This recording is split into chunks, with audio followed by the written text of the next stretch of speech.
and and other people who I'm like, okay, so maybe he's going to do it the closer it gets to it. But I see your YouTube reminder and stuff, so Yeah, I should have sent it out. I should have sent because I've been busy and stuff, so I should have tried to send it out earlier, and I kind of got thrown back on it as well too. So yeah, I want to try to send out one now, but I wonder if I do if it'll jack the space up. That's why like I need to start sending it out maybe an hour before the actual space starts, and that may help. But or the day before, and then just do a reminder an hour before. So you don't have a blue check? Did you apply for a blue check? I think that's for actual for those who have actual I want to say the smartphones I believe because I have an Android but I think it's for the actual No, Android, you can do it on Android now too. Oh, okay. I didn't know It that. should say Twitter Blue when you go to your profile. It should be something that says Twitter Blue.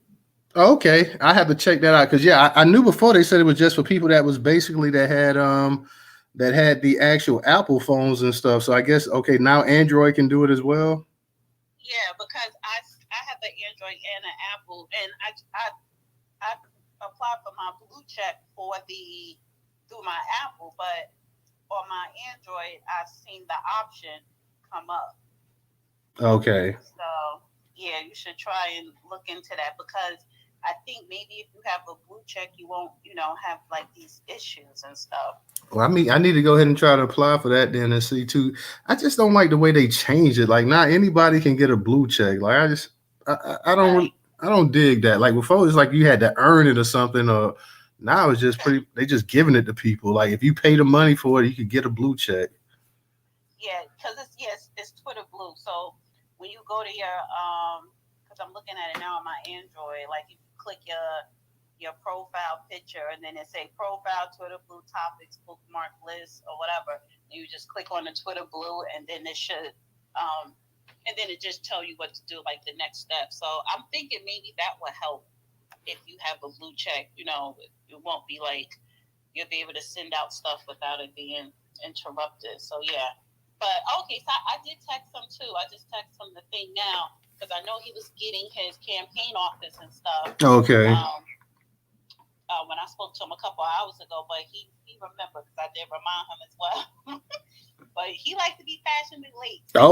We know. Like Right. we like please we know. Like it's been times he's supposed to come in on 9, and judge coming by 9:45, 10 o'clock. Like Right. so. He got to make his grand entrance. So we already know like it's been times that he's supposed to come in 8 and it's 9 o'clock. So yeah, we know. Like, Yeah. So all right. So I'm gonna I'll drop back down oh, and I'm just gonna keep it open and listen in. But I guess when it gets to a part where you start taking questions, I'll probably pop back up and request to speak. okay. Well, thank you, Dana. I appreciate that. What's going on, DJ? Professor, Tammy, Rory, how y'all doing tonight? Y'all go ahead and tweet it out. I can't, like I was telling Dana, man, I've been having these issues because even today I tried to send out a bulk load of the notifications, and then like I say, my profile page just froze up. So I have to turn the phone on and off just to get it back working and stuff. So I don't, like I say, I didn't have this issue the last week. And so now that's why I'm just kind of hesitant sending out because y'all know I would send out normally 2, 3 notifications, like leading up to a space. But now I just been like, hey, and then I have to almost have to send it manually, like to each person. I'm like, damn, I can't do this. Like like I got to send it to this person, and I got to remember, okay, I already sent it to them. Let me send it to this person. So Yeah, he letting them change the game on everybody, man. He want everybody to spend money, get them blue checks. Mm-hmm. yeah, I mean, if that's what it takes, I guess. I mean, what you got to pay like $4.99 a month or something? $9.99, No, I think $8. $8. Okay. Yeah, $8.99 or something like Can that. you just pay for the whole year? Or you just have to pay monthly. Monthly. I think you could do it yearly though if you want to do it that way. But like Dana said, it's probably best to do it monthly. So Yeah. What's good, everybody? DJ over here. What's good? what's up, there, bro? Professor, what's up, Dana? What's up, everybody down in the chat? So I'm actually literally going back and forth with one of my music associates about the same thing right now. Ain't no credibility in that. You know what I'm saying? If you got to pay for clout, you know what I'm saying, or pay to get noticed or any of that, you might as well take that $8.99 and dump it in the advertising and you just grow your following like that. You feel me? But it's all about Twitter's algorithm, though.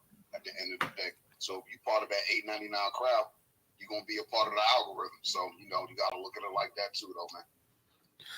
Real quick, y'all, and I'm with you on that, DJ, and Dana too, because while I got you up here, I know you guys heard about of course I know in the space last night, Dana, you mentioned Malcolm X, and of course, I meant to actually cover that as well too, so I want to talk about it with the judge tonight. But how do you guys feel about the $100 million lawsuit that his daughters are trying to?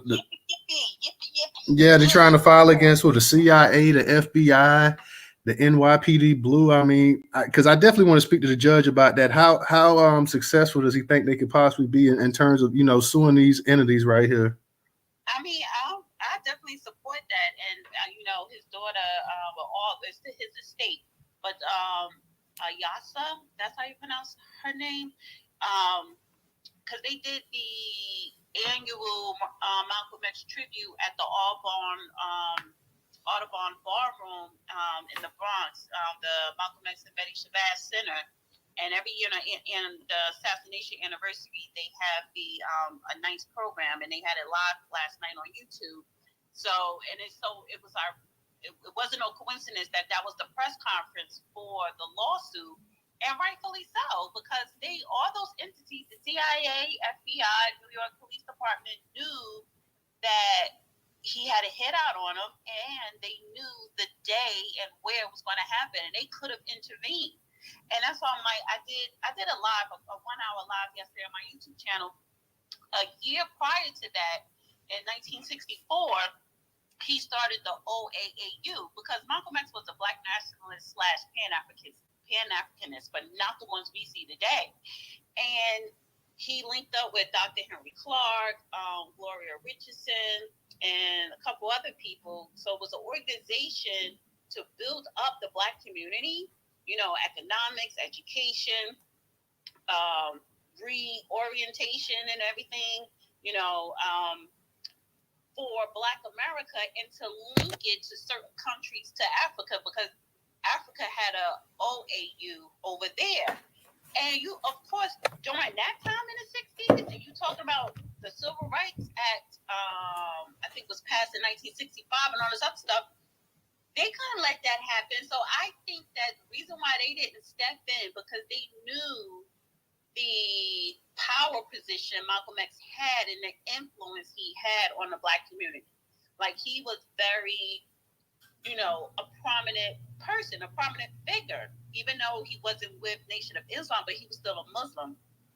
And so, that organization ended up dwindling. His sister tried to carry it on, but when you cut the head of the snake off, everything else dies. So they know about it, and if they have proof, yeah, they should sue.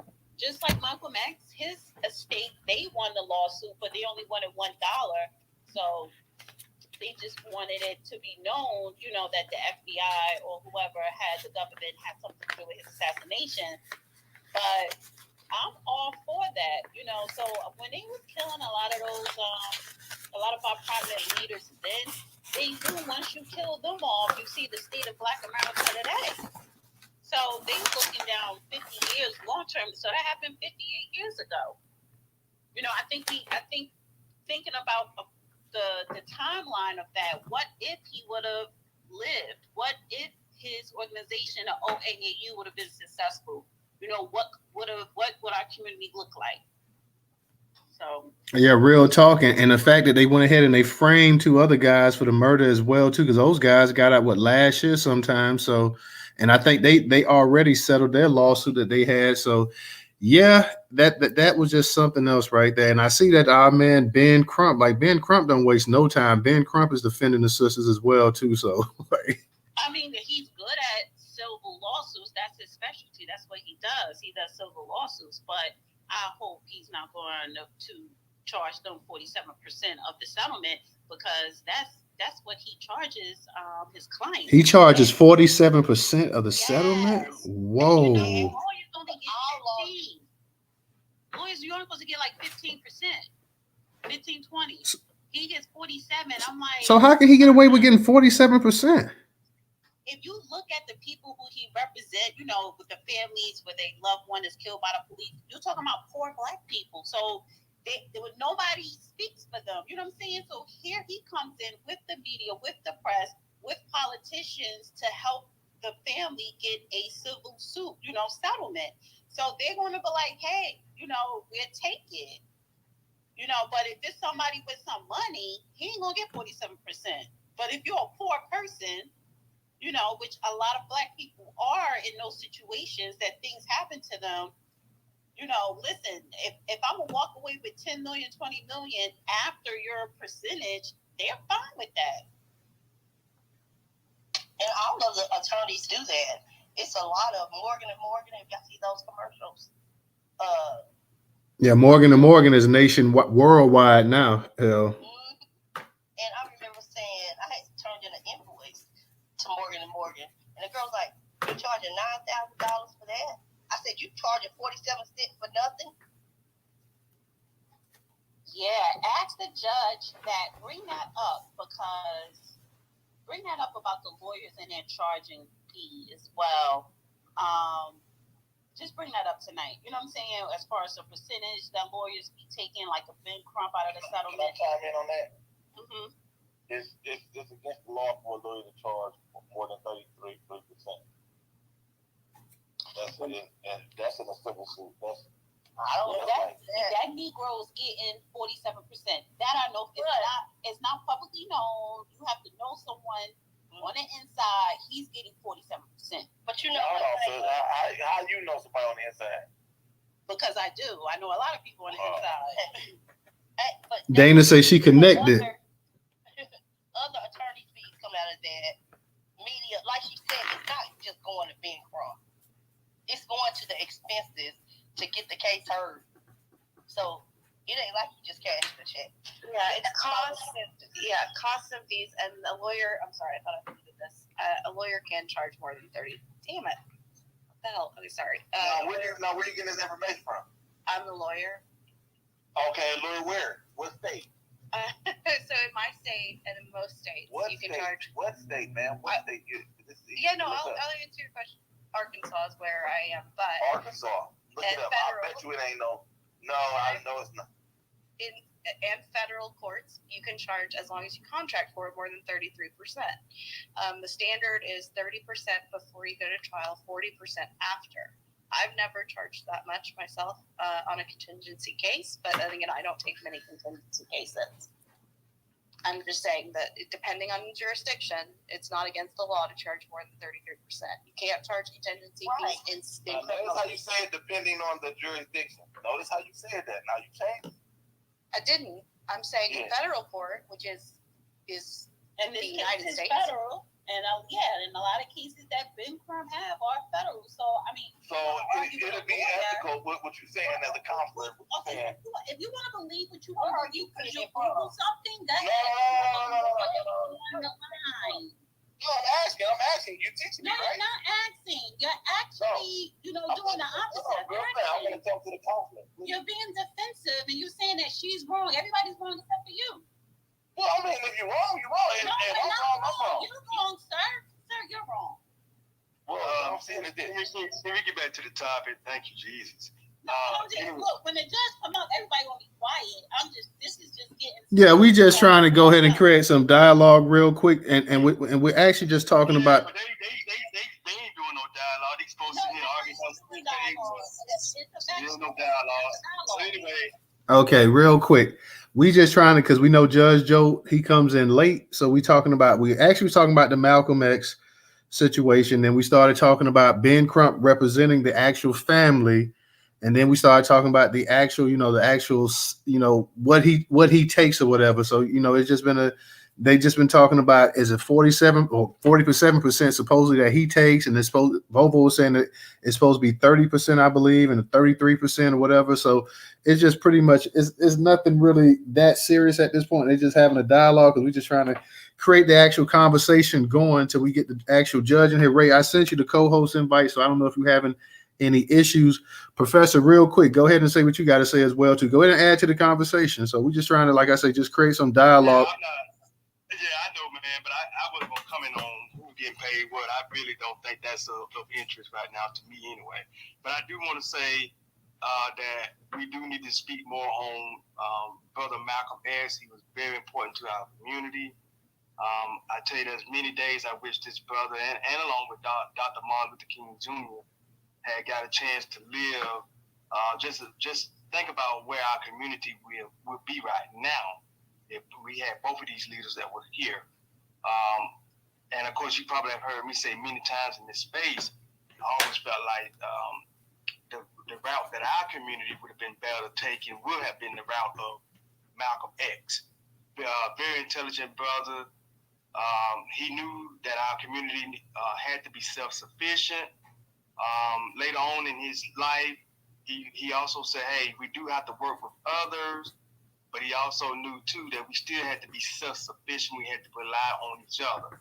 And that's the most important message that I want to take out of all of this when it comes to Brother Malcolm X, man. I tell you, and you know, February, of course, is a special month because this is my birthday month. So naturally, when we talk about Malcolm X, that's special for me. So that's what I want to touch on. And y'all can go back to talking about the money now. All right, Professor. Because we just trying to create the dialogue. Because y'all know, if y'all been in the spaces before, y'all know the judge sometimes comes in, you know, like Dana say, fashionably late. So we just trying to go ahead because we ain't trying to have a space where we just sitting in here and just looking at each other profile pictures like with our mouth open. So we got to go ahead and create some conversation. I definitely want to hear what the judge has to say about civilian policing because I don't really know anything about it. So I want him to go ahead and break it down to us. Dana, I know he probably talked to you about it as well too. So it'll be interesting to hear the judge him go in on this topic as well too. So I'm just kind of we just all just kind of waiting and just trying to have a conversation and keep this thing going and keep it rolling. Last night was a very intense space to say the least. So I mean, we had Vicky in there. Can I make a suggestion? Go ahead. Because you're a content creator, so you're on YouTube and you always stream your Twitter space live on YouTube. What you should do, even though you record it here, upload it on YouTube because you're going to get more followers and more views when you do upload. So when I do my Twitter space, I don't even record it. I record it on my end privately, and then I chop them up like per hour and upload it on my other YouTube channel, and that channel is already monetized. So you get more followers and more viewership. So it was just a suggestion. Maybe you should upload your Twitter space on YouTube. I probably started doing, because at first that's what I was doing, Dana. I was actually uploading, and then I just started doing the actual what happened to DJ? I started doing the actual streaming and stuff like that. So I'll probably go back to uploading as well, because that was a bulk of the videos, and probably the past 4-5 months is when I started actually doing the live streaming. So you're right on that. So I'm definitely going to probably go back and try to go back and get to doing that as well too. So I would just screen capturing, and then I would, after the space, I would just go ahead and upload it. But you're right. But what you can do, because you recorded the one yesterday, that segment where people was talking about Kevin Samuels, so that was what, an hour, you could say, right? A good hour. Probably. Take that, and I would chop that up in, you could chop it up in 2 or 3 videos, and then when you upload it on YouTube, you put Kevin Samuels, like Twitter space discussing what, the Kevin Samuels do help the Black community or whatever, that would hit the algorithm. So you'll see a big difference with that. So it's just a suggestion as well. Like, so that's what I'm talking about. So when you chop it up, like you had that segment where it was that intense conversation of Kevin Samuels, that'll do it well on YouTube. Thank you. Hey, somebody's background. Ray, that's you?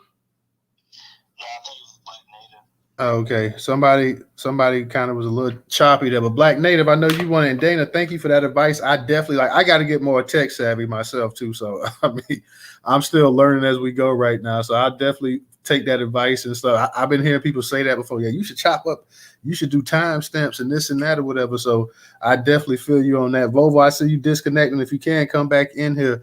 Black Native, you had your hand up. You want to go ahead and speak? Yeah, hey, Newstoter. Hold on. Black Native, that's you in the background? That's your background? You can't hear me? Oh, I can hear you, but it sounded like it was like like you had some noise, almost like a TV or something in the background. Oh yeah, I did. I just turned it off. Oh, okay. I was just going to speak about Malcolm X. You know, yesterday was his assassination. I'm glad we're speaking about him today. I actually met his daughter. That's the one that Ben Crump is representing. I met her, Jesse Jackson's oldest son, the one that got convicted out there in Chicago for fraud, and Martin Luther King's youngest son, Dennis. They had all came to a conference, and I came there to hear all three of them were there at one time. So, you know, that was like maybe around 2000 or something like that. And she looks just like her father, literally. So, speaking about Ben Crump, somebody said, I think it was Dana, said that he gets 43% of the earnings. So what do the families get? Like the other 47%? I mean, how does it work? Because so what about the courts? They don't get you know. I don't know if the court stuff come out of his 47 or come out of the family, but his percentage is 47%. That's 47%? That's crazy. He's definitely taking advantage, and that's why we call him the ambulance chaser. Because, like you said, he's dealing with poor Black people, and they're just happy that they might get some sort of justice civilly, and you know, money to boot. But yeah, that's a ripoff. It's unfortunate that seems like he's the only civil rights attorney out here that's in the limelight. So everybody goes to him for help, and I'm sure there are other Black civil rights attorneys, even white ones, that they can go to. But you know, that's unfortunate. So, what are we speaking about with the assassination of Malcolm X? Because I mean, what we talking about with Malcolm? Well, we just gonna because I'm gonna ask the judge his opinion on because you know the daughter's suing him for $100 million. So I just wanted to, you know, since the judge is from that era too, and I know he was a big Malcolm X fan, from what I understand. So we were just gonna you know, ask him some questions about Malcolm X, about the anniversary of his assassination, and also how does he see a potential lawsuit playing out? Can will a family be able to actually get money, you know, by suing the CIA, the FBI, and the NYPD? You know, those are three powerful entities right there. So I mean, I want to know what's his legal expertise on what he thinks is going to happen, what's going to transpire. Will the family actually be able to get any money from this? So that's the main thing that we want to talk about. And he's going to also share with us about the idea of civilian policing. That's pretty relatively new to me. So, you know, I just want to hear exactly what he has to say about that as well, too. So once a judge gets cooking, y'all know in the space, you can ask him questions and stuff like that as well, too. So we're going to go ahead and let him get into it. And then once he comes in, then, you know, he gets situated and we'll go ahead and people can raise their hand and ask him questions. Well, I know the Netflix, I don't know if you saw it, Newstoter. They had a Netflix, it's probably still on Netflix, about who actually assassinated Malcolm X. It was some man that lived in New Jersey, and the community knew this man killed Malcolm X, and he passed away, and he had a grand funeral. He had a horse and carriage. You know, they took his coffin in the horse and carriage and took it through the community. And I just found that odd. Like, we say we love Malcolm X. You know, most of us do. Why was this man, who everybody in the community knew was the one that killed him, still able to still breathe and then get celebrated in death? I find that kind of very odd. And I heard about that. I didn't see that documentary, Black Native, but I heard that I heard about that individual that everybody in like you say, the neighborhood knew that he actually had a part in Malcolm X being killed, and he pretty much, you know, just went about doing his day-to-day business. So only thing I could think is that he had to have some kind of protection, some kind of backing from a police agency or something like that, that he was untouchable in that aspect. So that's the only thing that I could really think of at this point in time. I'm not entirely sure. Yeah, watch that documentary. It's very telling, and it's just weird that, you know, the way he went, like he died, and he had a grand funeral. Literally, I believe they had a horse and carriage carry his coffin around the community, and I'm like, this man killed Malcolm X. and y'all celebrating this man, so that was, yeah. So I'll go ahead and land and wait for the judge to come in here and get it cracking. That's cool, y'all, and y'all keep asking questions and keep talking as well. To like I say, the judge getting here. We trying to have it we trying to have it lively and whatnot too. So what DJ say? I'm over here Twitter flagging me time and time to make another burner account. Like, yeah, Twitter constantly stay on our people over here. So definitely Tammy and Volvo, I'm gonna go ahead and let you guys get it in real quick. And before I let you get it in, Tammy, I want to say this right here. Like, whatever happened to the one daughter that Malcolm had back in the 90s? Remember, she had an assassination plot on Farrakhan. Was she the one that died a couple years ago, or was that another daughter? That's another daughter. The one that's pursuing the lawsuit is the eldest. And I believe that was the one that had an issue with was Farrakhan. They sat down, literally, I saw the video of that too, and he apologized to her. So it was another daughter, so not the eldest. Okay. The one that died in Newstoter was one of the twins.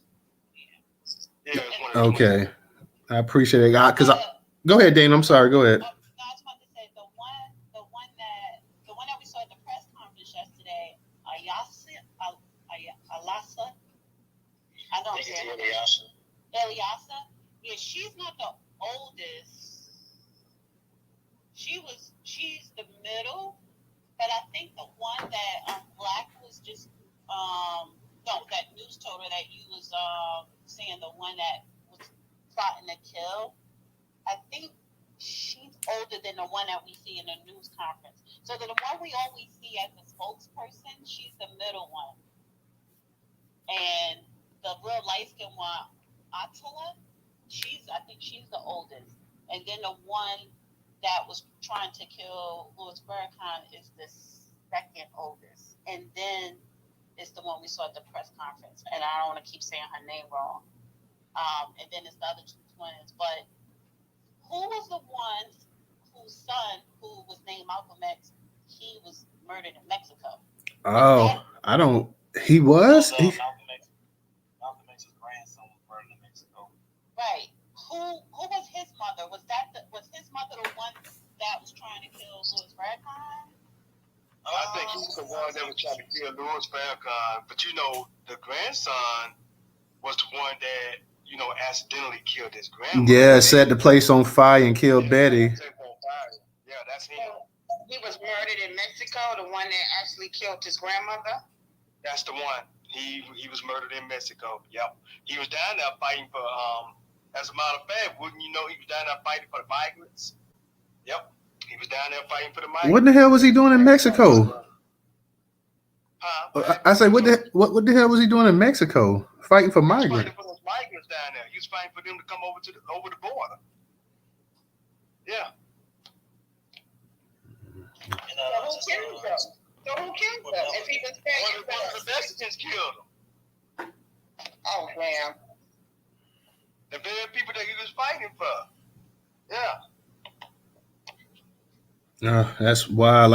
I mean, rest in peace. I forgot. A professor with so much stuff going on, I forgot about even hearing it. Like, I knew Malcolm had lost a daughter, but I didn't. And of course, we know how Betty Shabazz died. That was so tragic. I felt bad for the kid. He probably was playing with fire, playing with matches or whatever, and accidentally set it on fire and ended up killing your grandma. So that's something that's got to haunt you for the rest of your life there. So just tragic, man. Just tragic.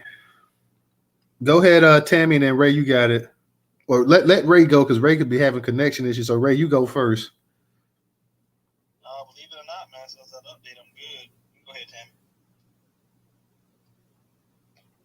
I think that the African American community, everybody, Black men, everybody needs to sue the government, because when you start to do the research into some of these great leaders, they haven't done anything to the government. The government has spread propaganda, misinformation, made their lives hard, and the saddest part about it is we believe some of it. We gotta stop believing these white people. I can't believe how much they actually go hard to embarrass us, to separate, be divided. divisive. We got and we got to come up in here with vetted information. I mean, sometimes we say stuff and we don't know what we're talking about. And somebody said, I've been in this business. And we still challenge them. Vetted information is our key to sticking together. Ugh. All right.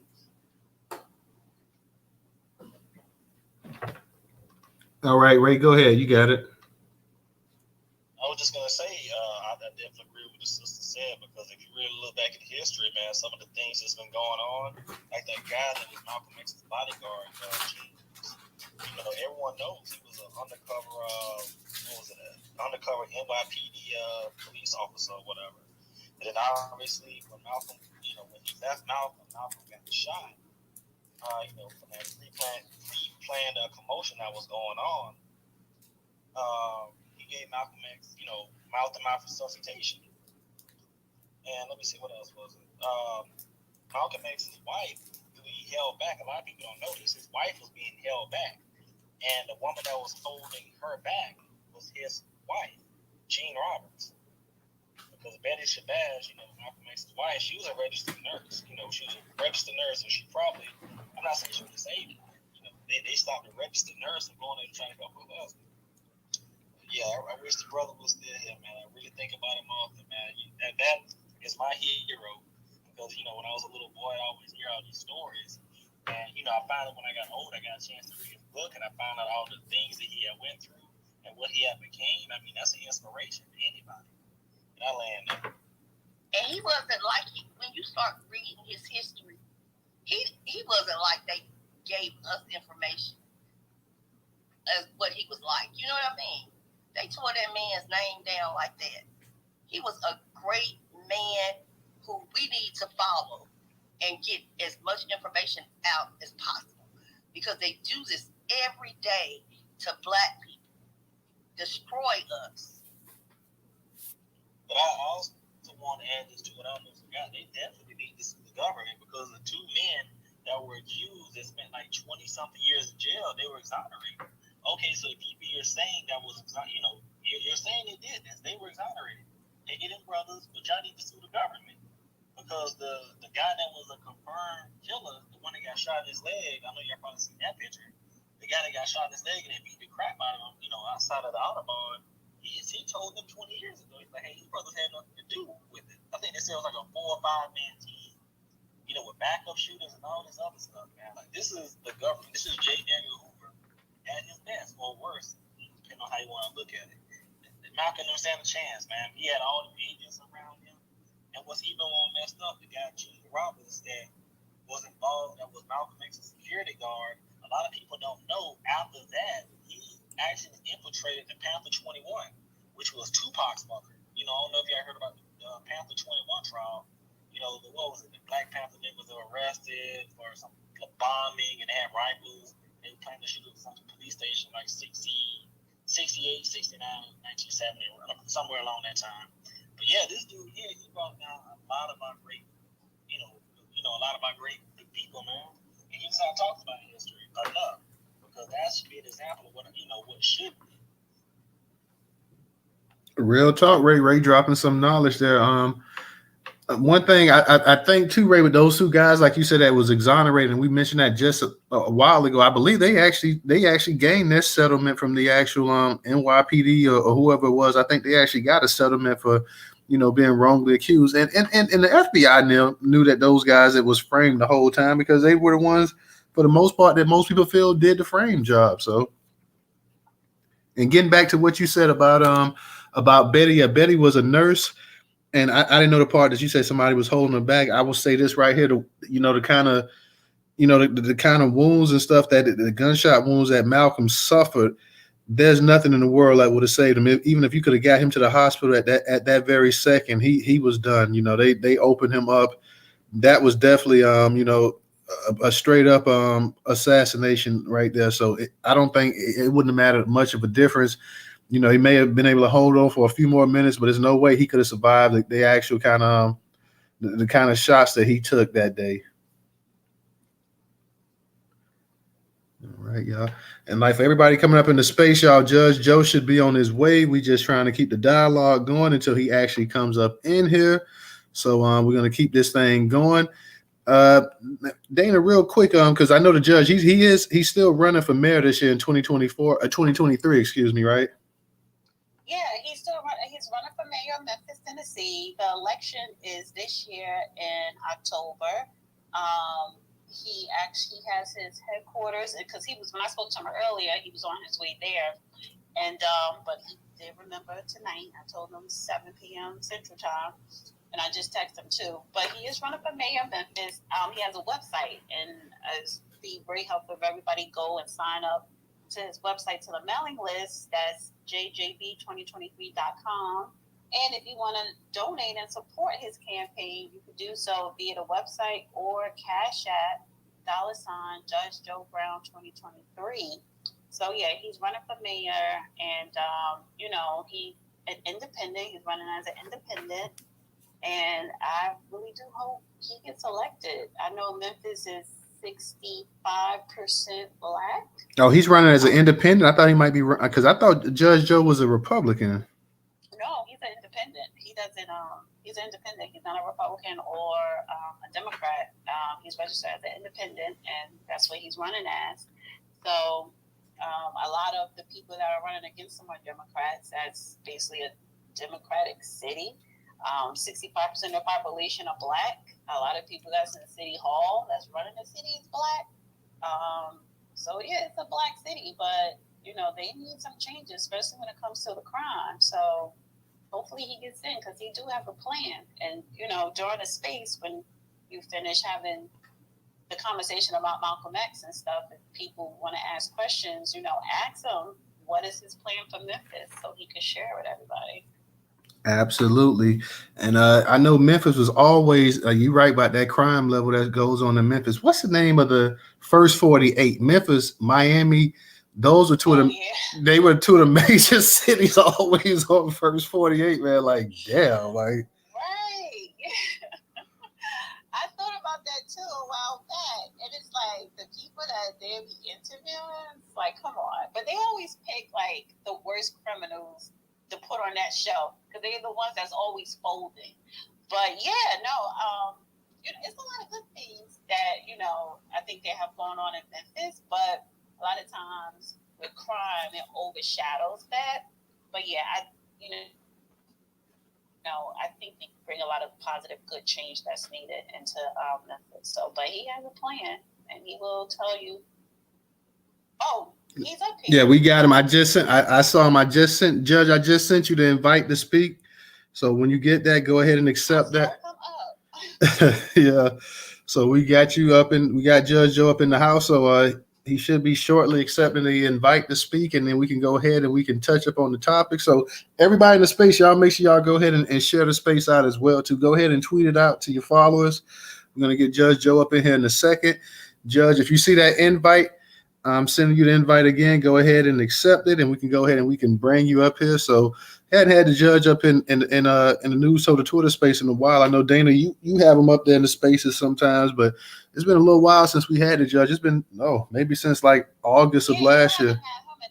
I know every Monday we have to do a Twitter space, and and then every Thursday on my YouTube channel we do the Man Up Show. But you had this your second time or third time? Oh, I think we've had him about. No, I think we've had Judge about 4 or 5 times at least. Really? Yeah, okay. Yeah, we had him about 4 times. Yeah, he's been up a couple times. I don't know the exact number. Yeah, so Judge, I'm sending you the invite to speak. So whenever you get it, go ahead. Hopefully the Twitter spaces. You know how these things are sometimes with the invites as well too. So. Hopefully the judge will go ahead and get it, and we can go ahead and get him up in the speaker role and have him up here. So I guess he'll see it in a second. He'll accept it. So we'll go ahead and then we'll be able to start the actual Twitter space. We don't even know we started, but it's better to definitely have Judge go in and just discuss these topics as well too. So like you say, Dana, I'm hoping as well too. That would be one of the top political stories of the year if Judge Joe Brown became the actual mayor of Memphis. Memphis is a pretty large size city as well too. Historical. So that would be something else if he actually became the mayor of Memphis as well too. So we're definitely rooting for him. If he wins, it would definitely be like an underdog type thing because he's not latched to the Democrat. You know, they have a whole lot of money. The same with the Republicans.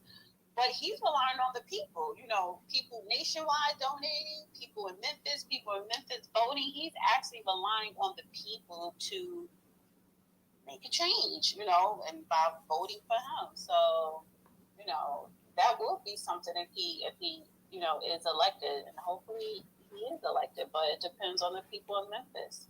Did you make him a co-host or no? I've been sending him the actual invite to actually speak, but I guess maybe I may have to because I don't know if he's getting an invite to speak. Normally we send him an invite and he accepts it right away. So I don't know if he's having any issues, anything like that. DJ, maybe he has a problem accepting to be speaker. I don't know. You send it to him as well too. If not, then I may have one of you guys step down and see if. I just uninstalled Twitter, reinstalled it, came back up there. You know, janky space. I don't know. Yeah. Go ahead. Can somebody put how we donate if it's a link or something that y'all have? I got you right here, Sister Disruptor. Go to jjbbbq.com. jjbbbq.com. Yeah, that's the barbecue sauce. Yeah, but every donation that you make for the sauce goes. No, I know it doesn't. Make a change. Hey Dana, can you put it in the jumbotron? Yeah, I'll put it in the jumbotron. Yeah, barbecue sauce. That's a different company. You gotta go to JJB 2023. $JJB 2023. But I'll put in the jumbotron. WPI got barbecue sauce. It's fine, honey. That barbecue sauce is good. I got the turkey chops. I still got 2 left in the refrigerator. I'm about to go eat them. I'll be right back. Hey DJ, let me see about maybe because we still hadn't got the judge up here, so let me see if maybe if I drop you down and put him up as a co-host, if that might make a difference. Yeah, it don't matter to me. Go ahead. I'm here. Okay. And I'm on the screw too. Come over to screw too. Let me see if I invite the judge to co-host, if that might make a difference. DJ, I bring you up to speaker. Like I said, these Twitter spaces the past couple of weeks have just been. Dana, do you have any issues in your Twitter spaces with connection issues or anything? No, if it's a connection, it's like if the judge have a problem with connection, it's his Wi-Fi sometimes. It may take a minute. So okay. Now he's speaking. We got him up at the co-host, so. Hi, Judge. Hi there. All kinds of stuff going on around here. There's been a little power outage. We have an electric storm in this area. Not for everybody, but I had an outage, so I couldn't really get in. But anyway, I apologize. So How you doing, sir? How you doing tonight? I'll manage. Well, it's been a while since we had you in the Twitter space, and I just want to say welcome back. We're glad to have you. Also, we're wishing you the best of luck in your pursuit of becoming the next mayor of Memphis as well, too. So, as always, we look forward to hearing your expertise on the law and just culture in general. So, with that said, Judge Joe Brown, we everybody, we want to hear exactly what is civilian policing, and we also want to talk to you tonight about, the legacy of Malcolm X.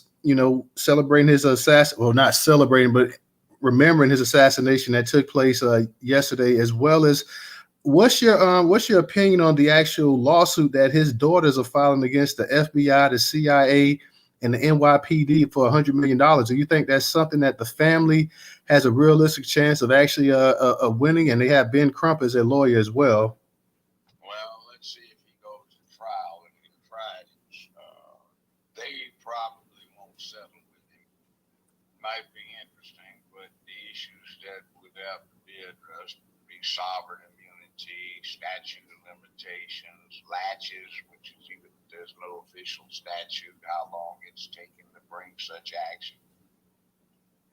So you have another problem here. A lot of the people who are individually responsible may now be dead, and you start having vicarious liability inherent upon the agencies they work with. So it might be interesting, but let's see if somebody's going to be able to file an action that will result in a trial and appellate decisions that actually make some helpful law. I don't get too interested in the settlements that I see because they are on the low side, and that's not what it's really about. The amounts I'm looking at are just convenient settlements, and nothing gets resolved and no progress gets made. So that said, let's go to community policing. Community policing is what was anticipated when the Constitution was written. I know there are people who think policing came out of slave catching, but that's not really the origin. In the 1830s in England, a person, Robert Peel, Sir Robert Peel, known as Sir Bobby Peel, after whom the British cops are still called Bobbies, was put in charge of an entity that we know as Scotland Yard, and he set up police. Boston, New York, and places on the East Coast imported the concept in the late 1830s and early 1840s. Before that, law enforcement was inherent in everybody's constitutional officer on the state level, the sheriff. And the sheriff goes back to the sheriff of Nottingham and Robin Hood in Sherwood Forest. And it's an ancient office. The term stands for shire, which was a political unit, administrative unit. The shire referee contest that involved people who lived in the district he was responsible for. A lot of times the sheriff was the worst villain in the district. Sometimes it was a source of law. That's why we have the Second Amendment, a well-regulated militia being necessary to the common defense, etc., etc.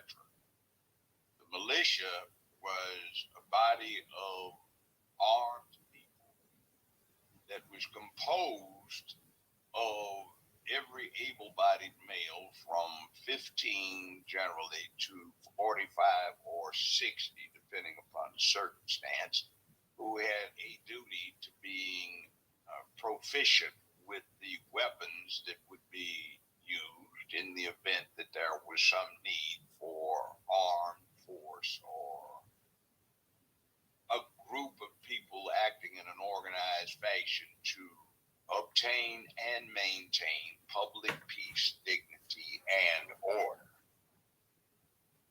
Now, right now, we are finding that the police are overworked, underpaid. There are movements to defund or restrict police, but there is an increase in criminality, particularly violent criminality, because young boys are not taught manhood.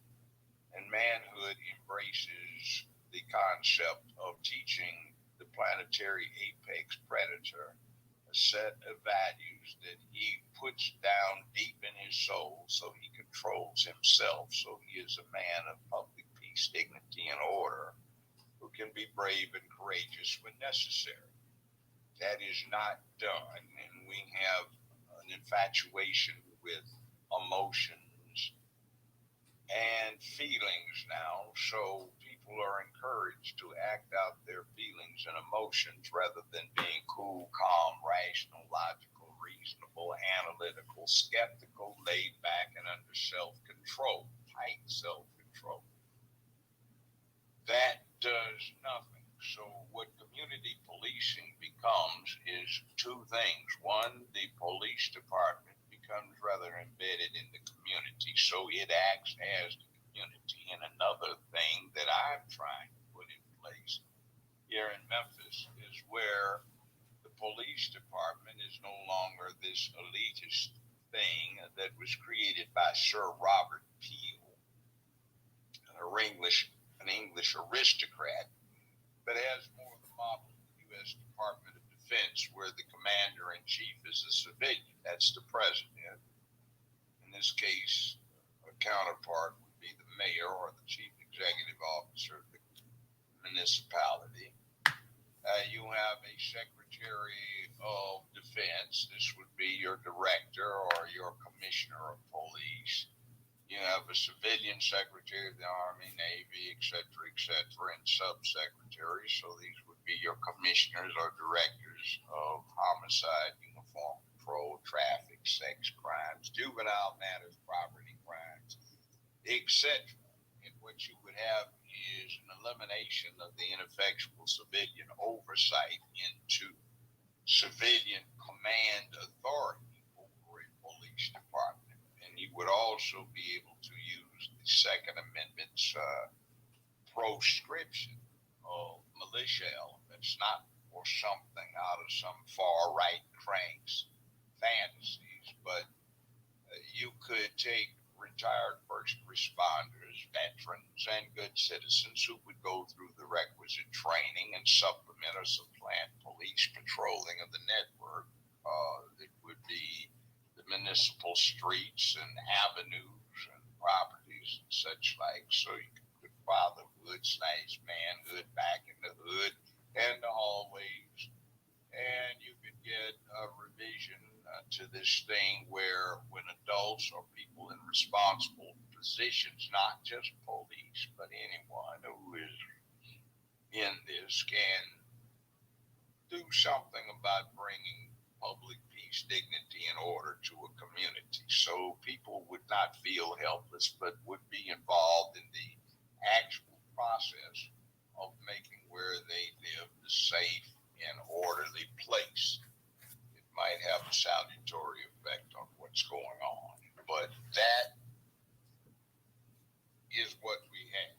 Now, we have folk who want to say, well, we don't need police, we need trained psychological workers. Well, first off, you don't have that many being produced in the schools these days. And the next thing, one of the points that seems to be forgotten in this day and time is that often the confrontation between a policeman or a woman and some ordinary citizen devolves into what a lot of us experience as the fist fight on the playground or after school or in a bar or out back of the roadhouse where nobody was killed. Maybe some teeth got broken, lips got blooded, eye got black, somebody got knocked out because it was non-lethal physical combat to essentially resolve differences and establish dominance. But that said, we don't have that now. So these police that we put out on the streets oftentimes, instead of being a 24, 25, 30-year-old who's been in quite a few fist fights and non-lethal combats in the process of growing from 5 years old to 15 to 25, and he's familiar with, or she's familiar, well, not she so much, he's familiar with the process. We have people who are rookies to this game of personal combat, and here they are, they're a cop, and this is the first time they've ever been in a fight, and they're not even rookie cops anymore.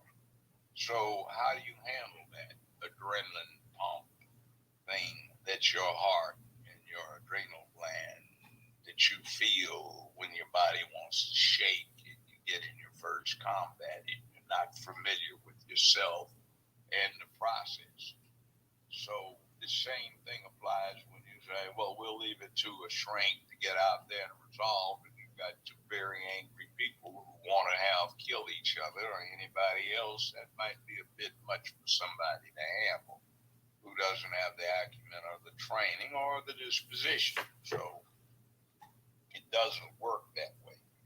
Another thing is we need community training with this community policing, because frankly, I look at a lot of what I see, and I am observing very bad body language where somebody is sending a signal, fight me, I'm going to whip your behind. If you don't, or hell with it, I'm going to go do you in.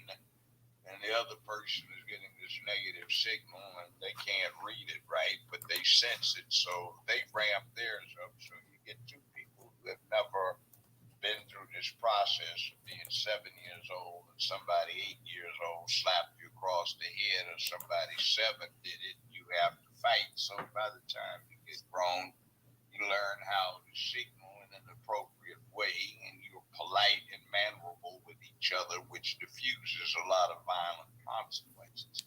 We don't know how to do that. Nobody's taught us. But some of us have seen it, been there, seen that, done that, got the trophies, the bruises, got a few victories and a few losses and a few draws. But honestly, by the time I was 20, I'd been in too many fist fights to count. And now I see people who go through their whole adult lives and never been in one. Matter of fact, I had this show that I did 15 years. It hadn't finished up. I hadn't retired. I was a grown man when I had to take somebody out at a 5-star club up in Aspen for assaulting women. I put him down, choked him out, which now you're not supposed to do, ejected him from the club. Management of the club said, "Oh, Judge, it's interesting to see you here since you were talking to us back in our offices when this seems to have happened. But you know, it is what it is," and that brought order to the situation.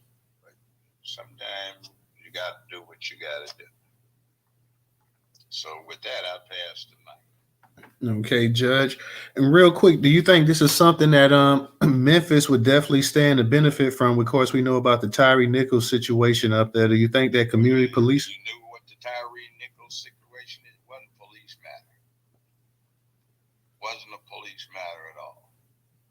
Now, since I'm likely to have to resolve it, let's just put it this way.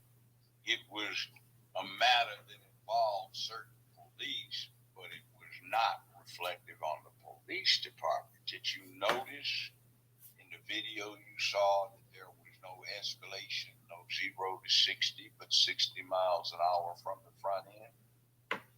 Well, if you are engaged in a career of handling criminal justice matters, that would suggest to you that this was a specifically targeted individual. And if you see this, then your expertise as somebody who has been in the criminal justice system, not just mine, but detectives or district attorneys, representatives, would suggest that there is a motive to why this person got treated as he did from the front end, and then you would conduct an investigation.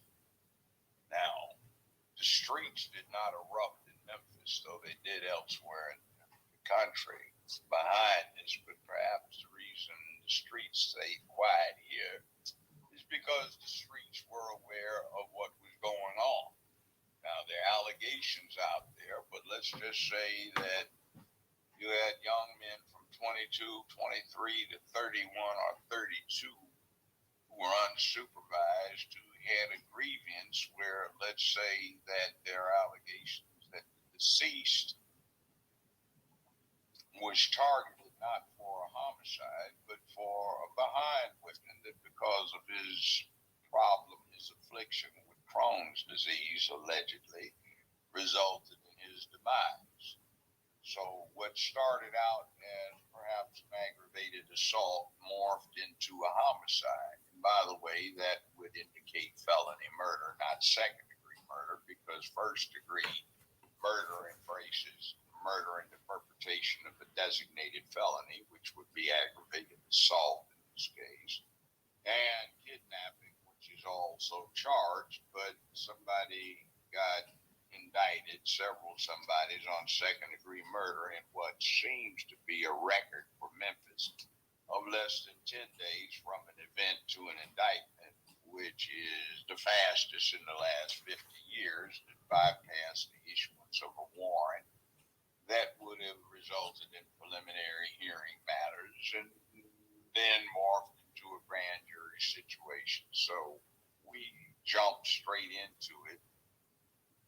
And also, if there was premeditation, then that would indicate second-degree murder was not the appropriate charge. It should have been first-degree murder, but there are some very smart defense lawyers who years ago practiced in front of me, and they were very good 25 years ago. And I'm sure they've improved since, so it ought to be interesting. And we have the possibility of what they call a change of venue. In other words, because of pretrial publicity, it would be impossible for the defendants to get a fair trial. Therefore, the matter would switch from where it's located to elsewhere. Now, in Memphis, you have a situation where 65% of the jury pool is black.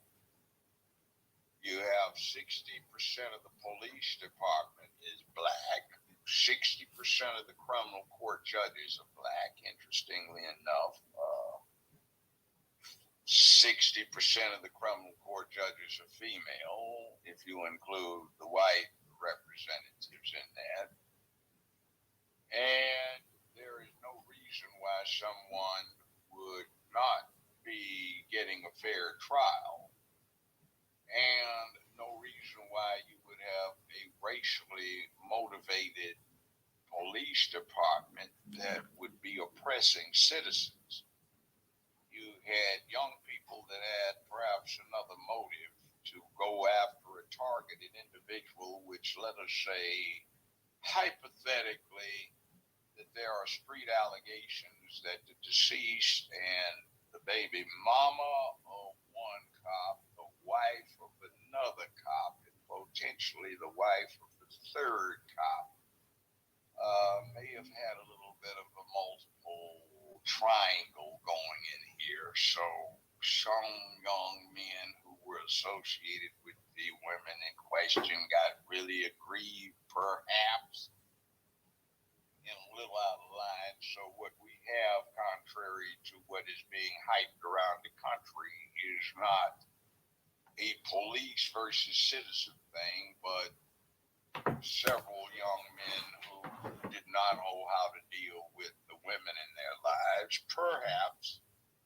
and address them or leave them, and became sufficiently aggrieved to carry out this emotionalism that is so popular and go against the object that they could vent their spleen on. So I'm not worried about it as a police misconduct thing. I am concerned about it in so much as it's an inexcusable manifestation of a lack of manliness by several individuals if the allegations are proved beyond a reasonable doubt to have occurred. So they had no business jumping this guy. They should have had some words with the ladies involved, if that is in fact what's going on as per the street allegations.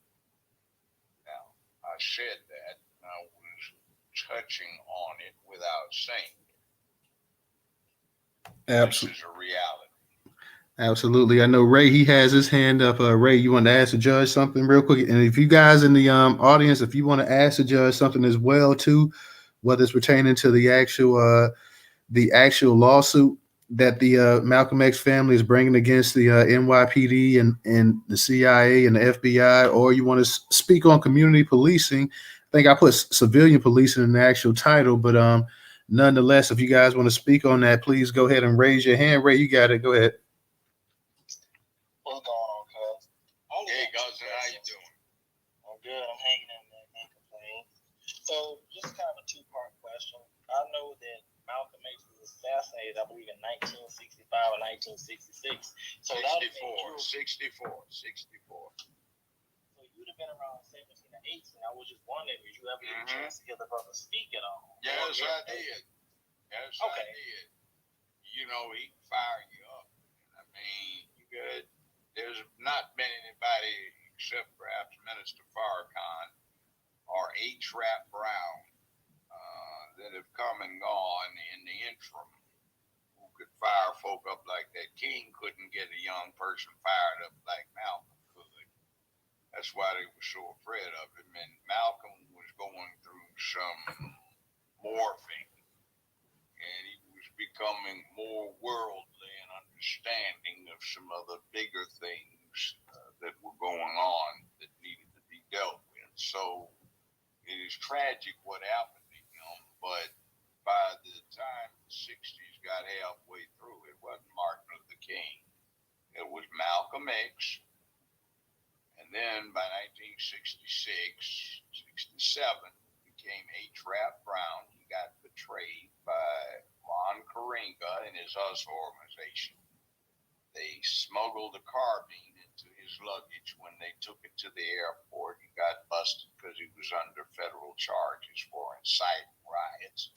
And I know that because I was acting as his security at the time this happened.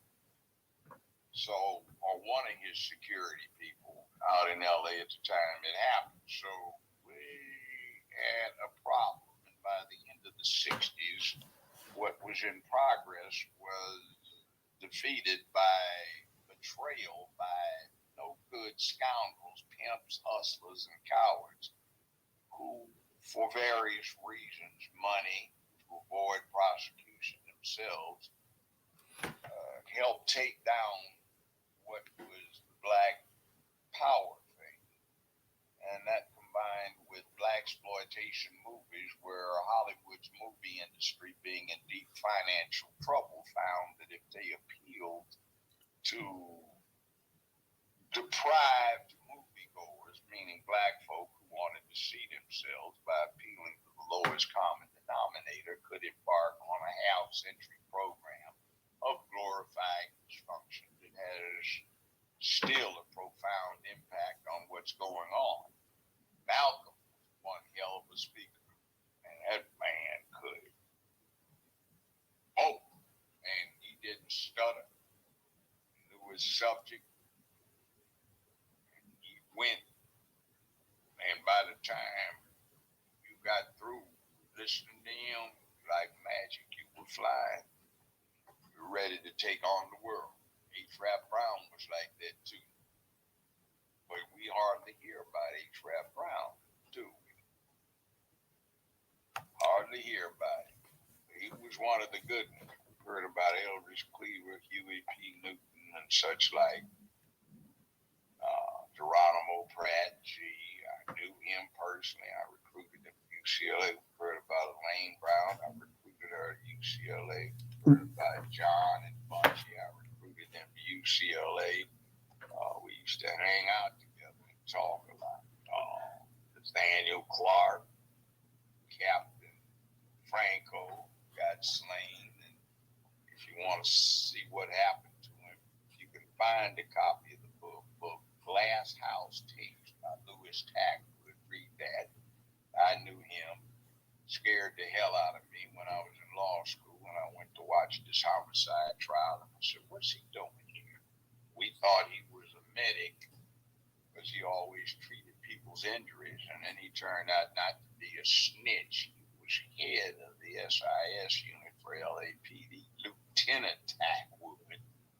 And he, by the way, has some interesting things to say about how he assisted in planning the evidence with the young man that delivered the evidence to the Soledad brothers who broke out of jail and got Angela Davis all in that trick bag. And he talks about how he set Franco Diggs up to be assassinated and a few other things too, and also what happened to John and Bunchy. So it was an interesting time, but I will have a message for everybody here, which is very, very short. Be careful when you talk about unity, because you don't want to unify with everybody, because some of those people are your enemies. Find out who is not in that category before you unify with them. A whole lot of people that are glorified now are nothing but traitors and scoundrels and cowards, some of whom want to claim old history with being involved in the movement. They weren't. And a lot of people are prospering now, not because somebody peacefully demonstrated, but because somebody was quite the opposite. So just keep that in mind and keep pushing, focus, and quit going for the slogans and start getting more objective. Think more ruthlessly. And remember, you have no friends. You only have allies. Even somebody you think you can trust may turn out to be no good because he or she's caught the case. And getting to that, I will put this in there. Close your mouth. Don't tell on yourself. Most of the people that wound up in front of me that I presided over, most of the people that I defended as a defense lawyer told on themselves. And that would range from absolute stupidity of Xeroxing 250 copies of a newspaper article about a drive-by and signing the damn things by name, bragging that you did it, all the way to trying to get laid and telling somebody about what was actually an organized crime hit that otherwise would have been unsolvable, to running off at the mouth and getting a case against yourself just because you punked out. Didn't deal with, you had a right to remain silent. So think about stuff. Be ruthless. You got a cause. You're going to die anyway. Might as well be about something. And when you get an old man, you want to look back on your life and say it was worthwhile. Because when you look back on your life, the funny thing about it is between being a young man and an old man is not very long from the perspective of being an old man to say, wow, is that all I had? Is that all the time? Damn, it went by so quickly. What did I do? Just keep those things in mind. And I passed the mic again because sorry for taking so long. Oh, that's fine, Judge. By the way, Ray and I are cousins. We found out about each other. Ray's a Navy man, and he's got another cousin, my son, who was a Navy man. So anyway. Yes, sir. And Judge, we had Vicky Dillard on yesterday, and she told me to tell you that she said hi. So I just wanted to pass that message along to you as well. And if you see or hear from her, send it back the other way. I will absolutely do that. I want to say one thing too, Judge, and I'm going to go ahead and pass it to Dana, and then we got Black Pressure. I'm going to get back to you, Ray. I know you was talking about the powerful speakers, and you talked about Farrakhan as well too. But I think also you can't leave out his pupil and Khalid Abdul Muhammad. He was one of the most powerful speakers that I heard in my lifetime as well too. So I just wanted to put his name in there as well. Yes, but you never heard Malcolm X in person. You never heard H. Rap Brown, and you never heard Minister Farrakhan in his prime. So no, we aren't even talking about the same thing. Okay. Brother's okay, but no, he ain't got there yet. Matter of fact, I'm not that bad myself when it comes to firing up an audience. I remember there was a thing up in Lansing, Michigan about 10 years ago. The governor of the state was there, 7 or 8 congressmen, 10 or 15 mayors, and I had them standing up on their chairs shouting. You got to know how to do that. It takes a lot of practice, and most folks are too busy online and not in front of big groups, and they never learn. But it is what it is. So I consider myself privileged to have heard Malcolm. I consider myself to be very privileged to have heard A-Rap on several occasions. I heard Stokely. Stokely wasn't quite where A-Rap was, or Malcolm. And then Farrakhan back in the 70s, late 60s, early 80s. Oh, that man was something. He still is, but he's not what he used to be. Absolutely, Judge. Dana, you go ahead, unmute your mic. Hey, so I'm probably gonna have a couple questions throughout this space, but I want to ask you, and I'm gonna ask you this again tomorrow. But Malcolm X was 39. He was very young when he was assassinated, and a year prior, he started the OAAU organization.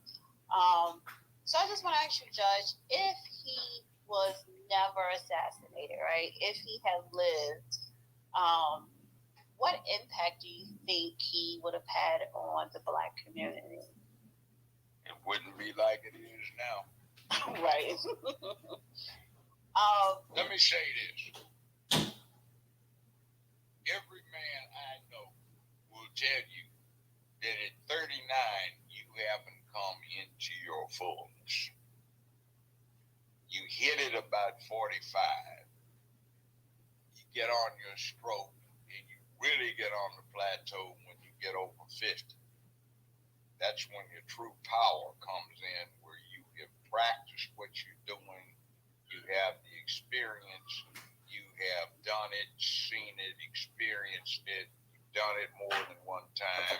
You develop an expertise in leadership. You develop an expertise in your trade, your occupation, or your profession, and in life. You're not all hung up on chasing nookie. You know how to get it. The nookie that you are interested in knows how to be got and what their requirements are. And it makes life interesting, so you're not being new about it. See, when you get a 39-year-old man, they've been in their maturity, their majority, for 18 years.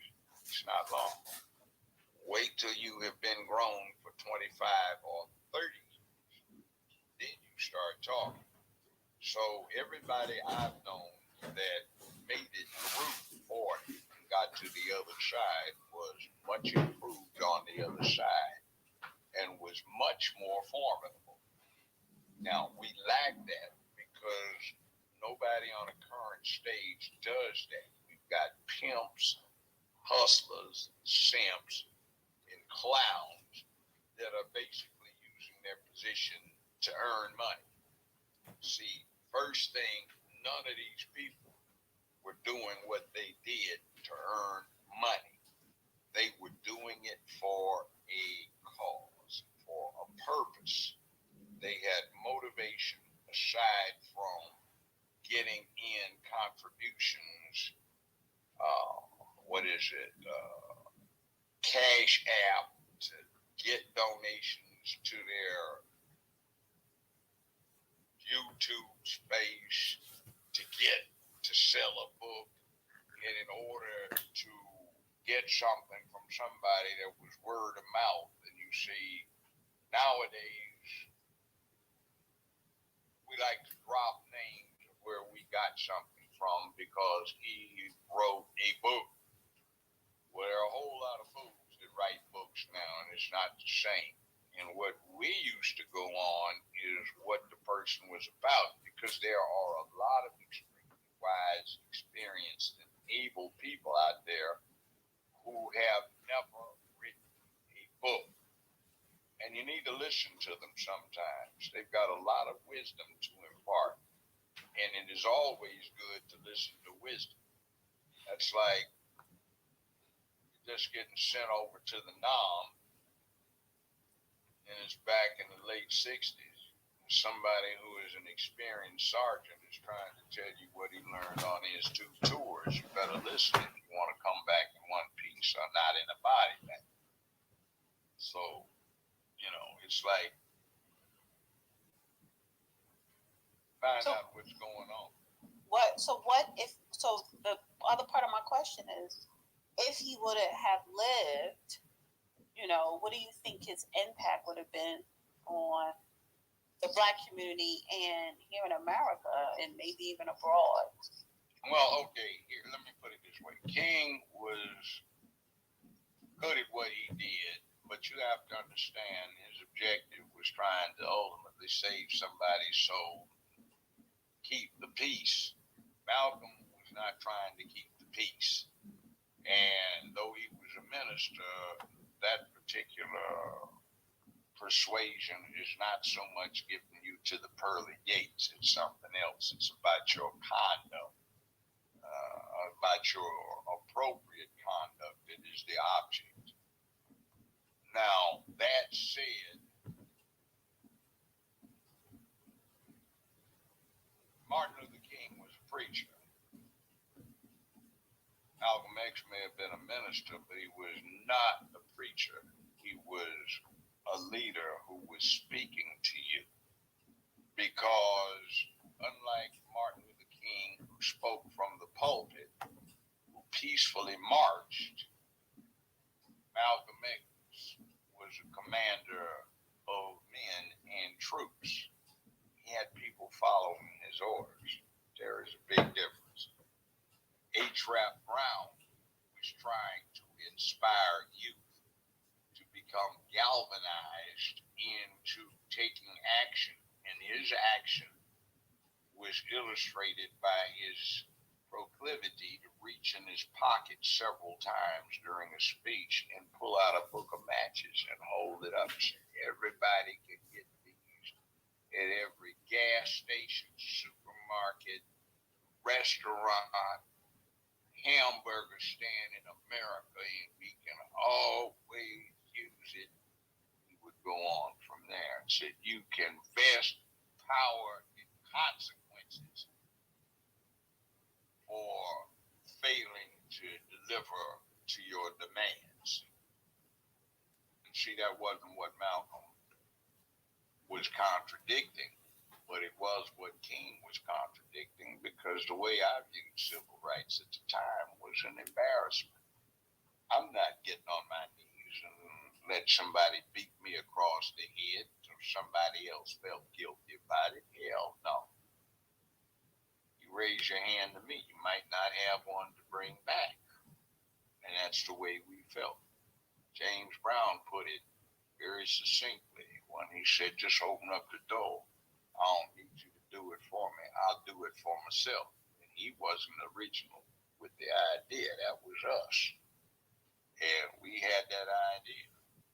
But it seems forgotten because everybody feels to be a entitled creature where somebody's going to magically give you something. I don't want you to give me a damn thing, though. I mean, I could take a free vacation at somebody else's expense if it wasn't too compromising. Just get the hell out of my way. I know how to do it better. It feels better to me when I earned it rather than somebody giving it to me, because I've learned a long, hard lesson. If somebody gave it to you, they can take it back, or at least try to take it back. It would be simpler if you did it yourself on the front end. But I'm not against reparations. But that said, I passed the mic again, Miss Dana. Alrighty. Appreciate that, Judge. Let us go ahead to Black Pressure. Black Pressure, how you doing tonight? Go ahead and unmute your mic. Hey, hello, Black family. What's up, News Ray DJ? What's up? What's up? Judge Joe Brown, how you doing this evening? What's up? All right, sir. I have two questions.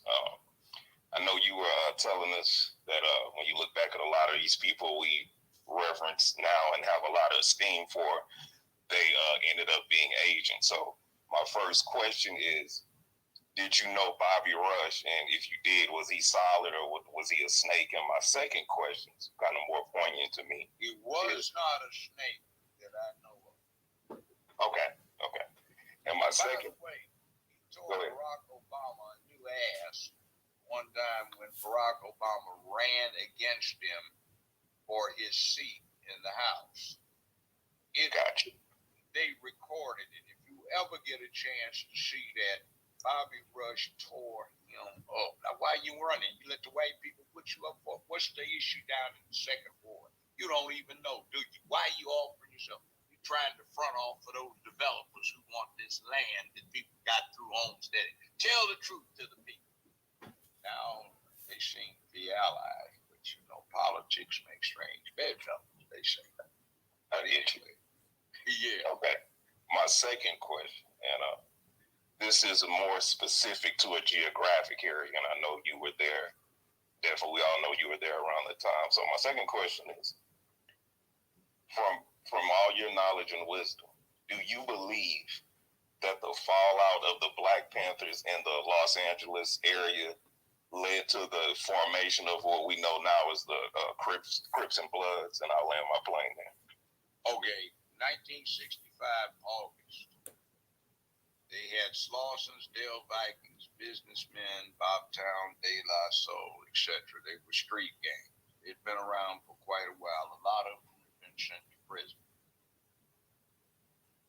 By September 1965, when we had that uprising and LAPD got ran out of South Central LA, it's interesting. In the next 18 months, there were only 2 black-on-black homicides, and that was a woman shooting her husband or boyfriend off of a perceived infidelity. The rapes dropped to 0, robberies dropped to 0, assaults dropped to 0, burglaries dropped to 0, robberies dropped to 0. There was peace. LAPD didn't go in there unless they were riding 5 deep. That was for about 18 months. What happened was the Panther Party got infiltrated. A lot of the leadership got put in jail or killed, basically through the complicity of other black people. It got so you couldn't trust anybody. The FBI got involved in this whole thing, and it was not a clean picture. So by the late 1960, 69, going into 70, another thing hit. Lyndon Baines Johnson decided not to run for president, and black folk had come to depend on LBJ. I know that seems hard in retrospect, but you have to understand that for 50 years he was badmouthed by the folk who now constitute the left, and they are descendants of the anti-war crowd who hated LBJ with a passion because of the war. But for black folk, we didn't dislike him. Now, some of the things that he is responsible for putting in place turned out to have a very negative impact on what has happened to us, but I don't think that was the original intention. It was just a lack of sophistication that now should be removed with wisdom, discernment, and analysis, which is not there. And this whole thing about being so concerned with equity in the system, which was not a bad thing, but when it went to the extent that you set up generational impoverishment by dependency on government handouts rather than on self-help, self-accomplishment, you set up a very bad thing, which has led to a lot of what's going on now, particularly the lack of manhood in the hood, the lack of masculinity in the hood and home. So you have some bad fallout from what basically were social and economic experiments at the time. They weren't ill-intended, they just didn't work because they took the incentive out of self-help. Now, that said, one of the things that I miss most from that time period was affirmative action. Not as it is categorized now, but as it used to be implemented, which is nowhere near what they're doing. In other words, you didn't get in just because you were the highest ranked black. You got in because you were a black person who had demonstrated above and beyond the ordinary person the capacity to deal with adversity and come up with a reasonable performance that implied that if you had not had that demonstrated adversity, you would have done as well as any ordinary applicant. But now they have corrupted that, so that's not the underlying philosophy of the whole thing. And again, black folk did themselves in when some colored folk, Negroes who wanted to get in Berkeley Medical School from UC California, Berkeley, they collaborated with faculty to set up mocking so that reverse discrimination could be proven.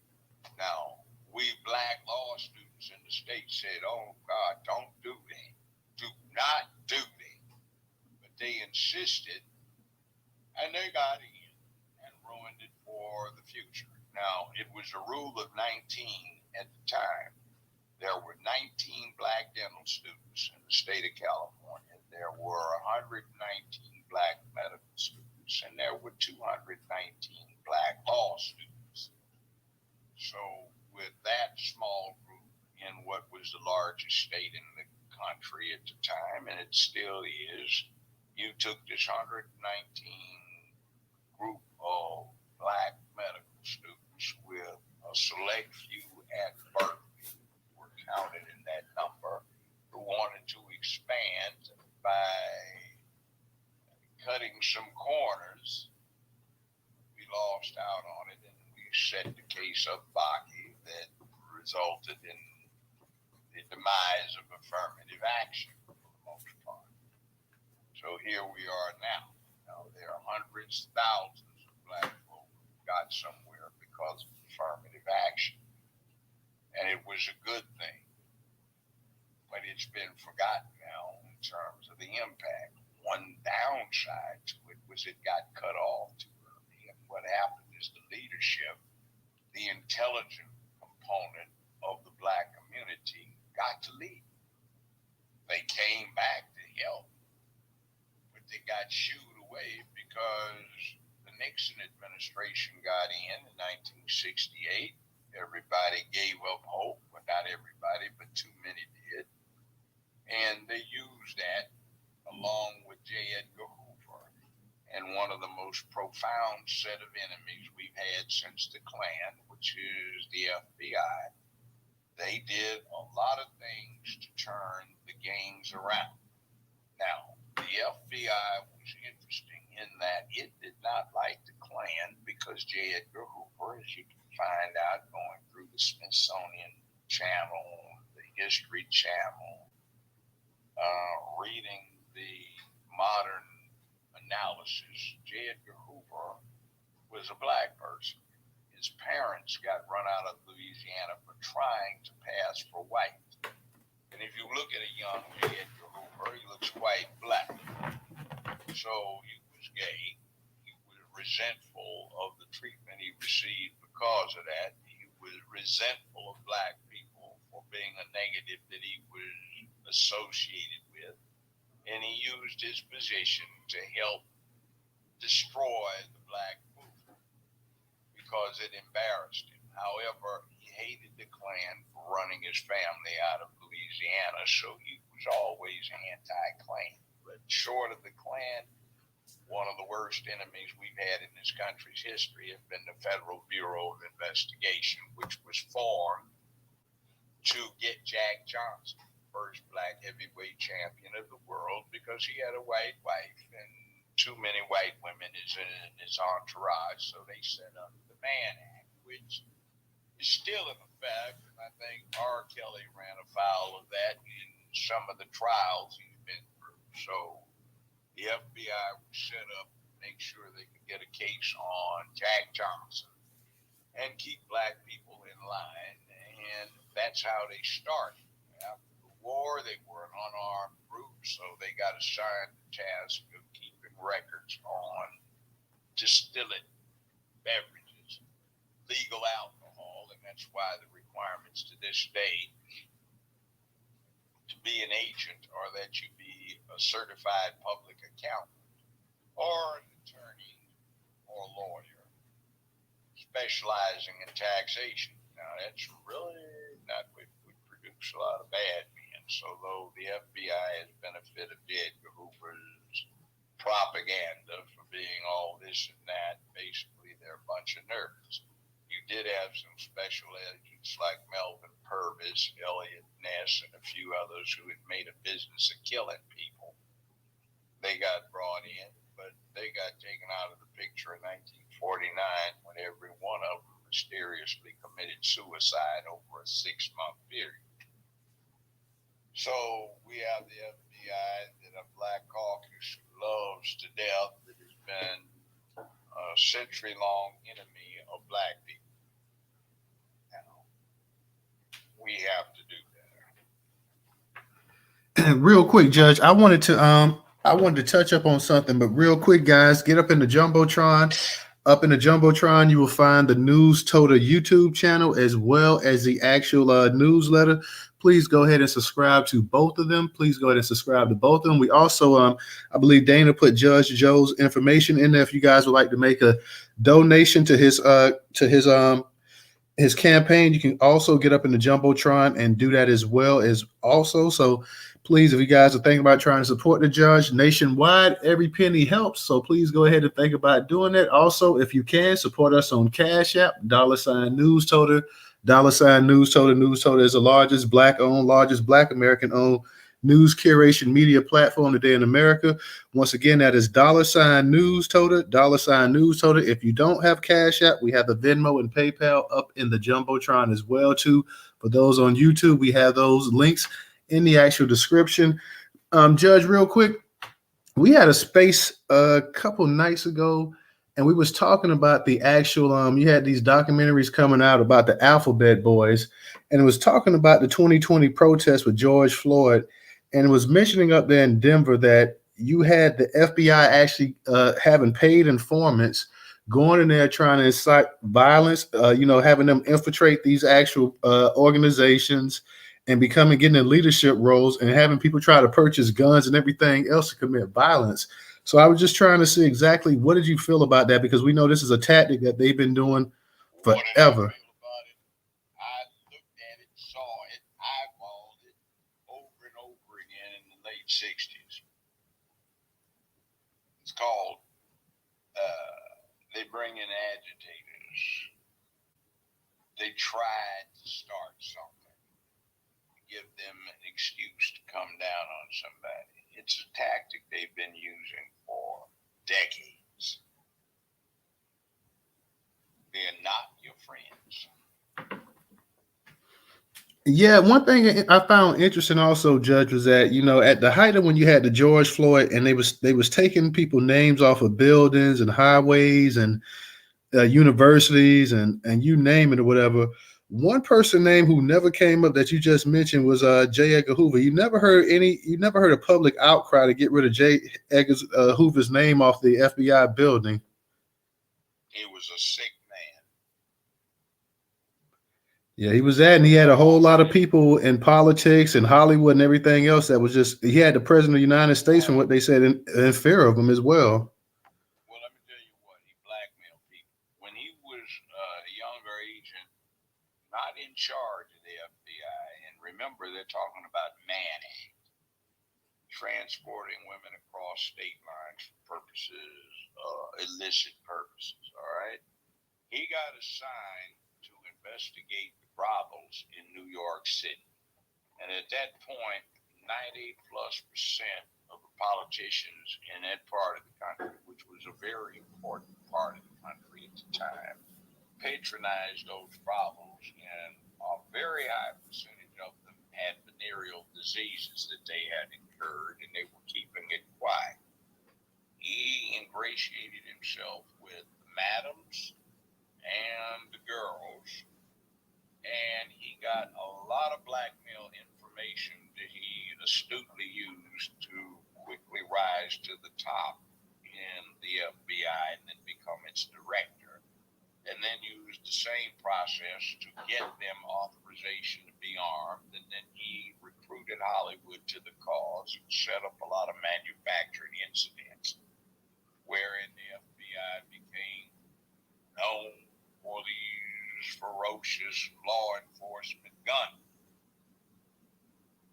Well, that wasn't really the case, but it went where it went. So now we have what we have, and I think that institution needs to be reined in, and the Black Caucus ought to be deeply ashamed of itself for not using the position they hold in Congress to do something about it.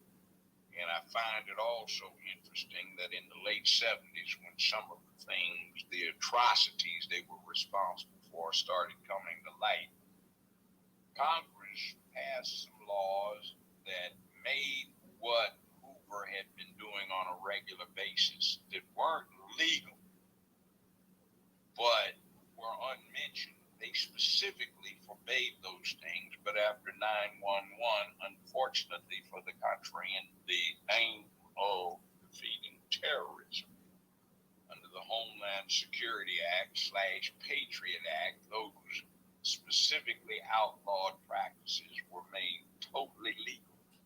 Even in J. Edgar Hoover's day, they were not legal, but now they've been made perfectly legal. So we have a problem which subjects us to the type of conduct that you saw the National Socialist Workers Party engage in, and I won't even mention the acronym that stands for them, but it's a German one. Everybody's familiar with it. But in light of the fact that we have agencies that have a proclivity to repression, and then we see what is being done by the far left today to restrict First Amendment. We have 2 acts in Congress that are pending to criminalize such things as perhaps questioning official reports on election integrity. Well, that's just going way too far. So watch out. Things are going to be bad if we don't stop this. Hey Ray, I know you had your hand up earlier. Did you want to ask the judge something else again too? And anybody else that because we got quite a few people up in here, and I'm surprised a lot of you guys that normally ask questions haven't come up tonight. But if you want to ask the judge something, because we're not going to keep the space open too much longer. So if you have something that you want to ask, please go ahead and request the microphone.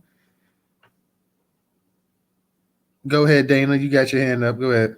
Yeah, I'm surprised that more people are not asking questions. Maybe they just want to listen, because I really do appreciate you going into details about that time in history with Malcolm X.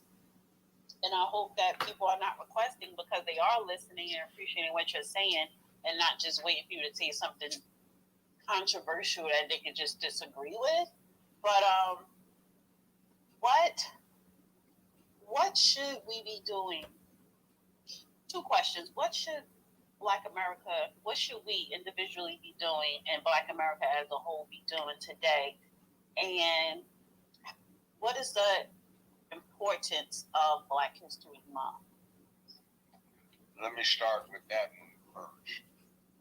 Black History Month is like any type of history. It's not studied to find out who danced where or came up with a song that's not history. You study history to learn its lessons so that you may apply those lessons to your current conduct, so you wind up making your tomorrow what you want it to be rather than it might otherwise be if you don't, because history repeats itself, because humans repeat the same mistakes they've always made if they don't get taught lessons from their past. They can learn so they avoid those mistakes. Now, we don't teach what, when, why, any. We just teach what and when without talking about the consequences. See, if you study Black history and you really get into its lessons, what you're really studying is a synthesis of American history. And what you get is lessons applied to the whole country, because the condition of Black folk is very reflective of the entire society. Very reflective. So there is a lesson to be learned in that, but it's up to the individual who's listening to find out what that is. That's just a clue, but I can't tell it to you. You need to research it. Yeah, somebody said something. Yeah, I had a question. Is it the right time for me to speak? Okay, no, you got to raise your hand. You're not going to come in here trolling, man, because I heard a bunch of noises and stuff because I didn't bring you back up. What's your question, real quick? Well, I wanted to ask a question about Malcolm X and the timing of his assassination, because it was, as you know, February '65, and the U.S. CIA was getting ready to escalate the Vietnam War. Just a month later, that decision was made, and I'm just wondering what Judge Brown thinks about the possible relationship between the timing of the Malcolm X assassination and the escalation of Vietnam, because I think Malcolm X would have spoken out very strongly about the class and racial nature of the U.S. military at that time, been something of a serious impediment to plans for the U.S. to escalate the Vietnam War. I was wondering what Judge Brown thought about that possibility. Okay, well, yes, I paid a great deal of attention to it at the time. I'll say this. Hey, Speaker, Texas, go ahead and mute your mic while the judge is talking as well. Okay. Here's the thing. What I saw was profound ignorance and hubris. The United States military was so cocky because they had perfected the atomic bomb, the hydrogen bomb. They had B-52, B-58s. They had F-100s. They had F-4 Phantoms and F-8 Crusaders and one nuclear aircraft carrier, the Enterprise, and a hell of a fleet. They thought they could whip anybody. They weren't worried. They were not worried about them. I think what was going on was something else. There was a profound shock that was occurring in the country because it was arrogant. Abroad, we were known as, we weren't well received sometimes. There was a bad reputation attended upon Americans in the way they behaved towards other people. We had absolute economic supremacy. I took a trip to Europe in this time period. And to give you an idea about the relationship between the U.S. and the rest of the world, you could walk into a good restaurant in France, get a very good glass of wine that was full all the way up for 3 pennies American. A nickel would get you the best stuff in the house. That was cheaper than a Coca-Cola back home. So you go over here and you could get one hell of a meal at a great restaurant for $1.50. Like, wow. You could buy for $11 a train pass that would take you all over the continent damn near for the whole summer.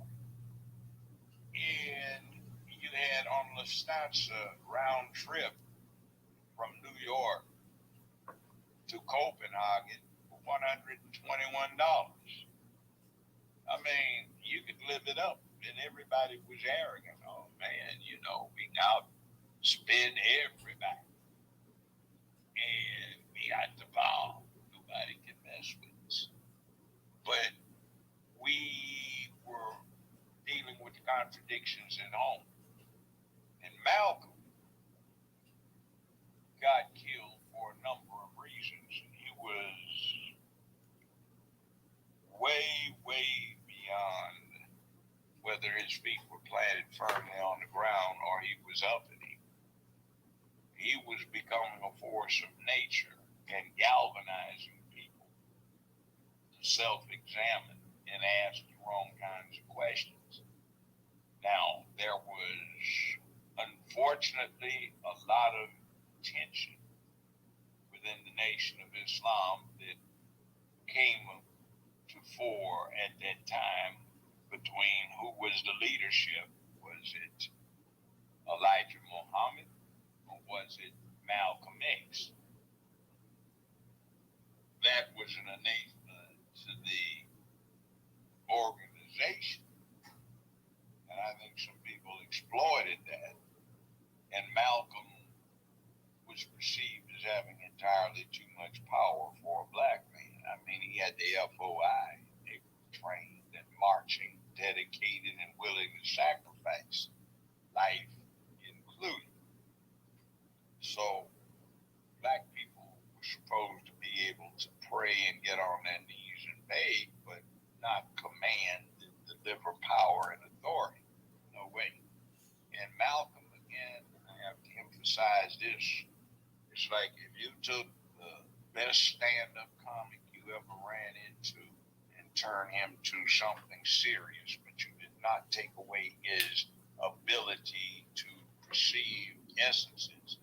If you took a brilliant scholar who had a tremendous command of the language, and Malcolm, while he was in prison, memorized the entirety of a Webster's Unabridged Dictionary, you had few academics who were as well versed or well grounded in facts, nuances of speech, perceptions, and analysis. And he was drifting from dogma to a more objective worldview based on analysis. And he was beginning to morph from something I have in later years perceived to be the drift from belief to opinion. So you can believe in the world being flat, and you can fervently believe in that, even though that's not the reality. But when you have an opinion, that's something based on the best assessment of knowledge, information, data, and analysis. And you can change the opinion and you can grow. So he was switching from a belief-driven somebody to a person who was possessed of morphing opinions based on objective analysis of what he was beginning to perceive as reality. Very fascinating thing. And when you combine that with a man who had a gift of speech like nobody else you've ever been exposed to. I mean, you see small snippets, but when the guy said, "I shall speak for an hour," and he started off, he didn't stutter, didn't repeat himself, didn't fumble, and 4 or 5 seconds off of exactly 1 hour, he concludes, and he hasn't looked at a note. You go, whoa. And he could get down deep in your soul and grab you right in the center of your chest and lift you up. Good, your heart pumping, your adrenaline flowing, and you ready to take on King Kong. Now, that was Malcolm X. All right. Let's go ahead and get. Are we going to go to no taxation? Tammy, OG. Let's go ahead. Ray must have got. Ray was having some connection issues, so let me go ahead and bring Ray back up in here as well too. Ray, I'm trying to approve you, but nothing's happening. So you may have to come in and out, Ray, because I'm trying to approve you right now, but I can't get you on. Like I don't know. It's something. Okay, now you look like you're on. So. All right, go ahead. No taxation. How you doing tonight? I'm doing fair to middling. I ain't got no real complaints. How you doing? Oh, I'm doing good as always, sister. Glad to have you again here tonight. Well, thank you very much, and hello to all the usual suspects, the family, and everybody in the room. And greetings to you, Judge Joe Brown, and hope you're doing well. I'm doing fine, ma'am. Thank you for the inquiry. Same to you. Thank you. I want to ask 2 questions. One is, and they're kind of involved. One is, what is this cop city thing? Please explain it to me. That's the first question. The second question is, if you had to pinpoint 1 or 2 things besides your mission, which has been since I've known about you, men manning up. Besides that, what would you say are the 2 things that Black Americans need to be working on right now? And I'm gonna drop down and listen. Thank you. First thing, we need to get into the 21st century. And I know it's popular to talk about pursuing vocational skills. That is important. But even more important is to generate a cadre of young black folk who are very conversant with science, technology, engineering, and math, because that's the way to the future. That lets you create an industry where you don't have to get into a deep pocket situation that you don't have a well-established body of participants in the industry. You start a new industry where everybody is on an equal basis. And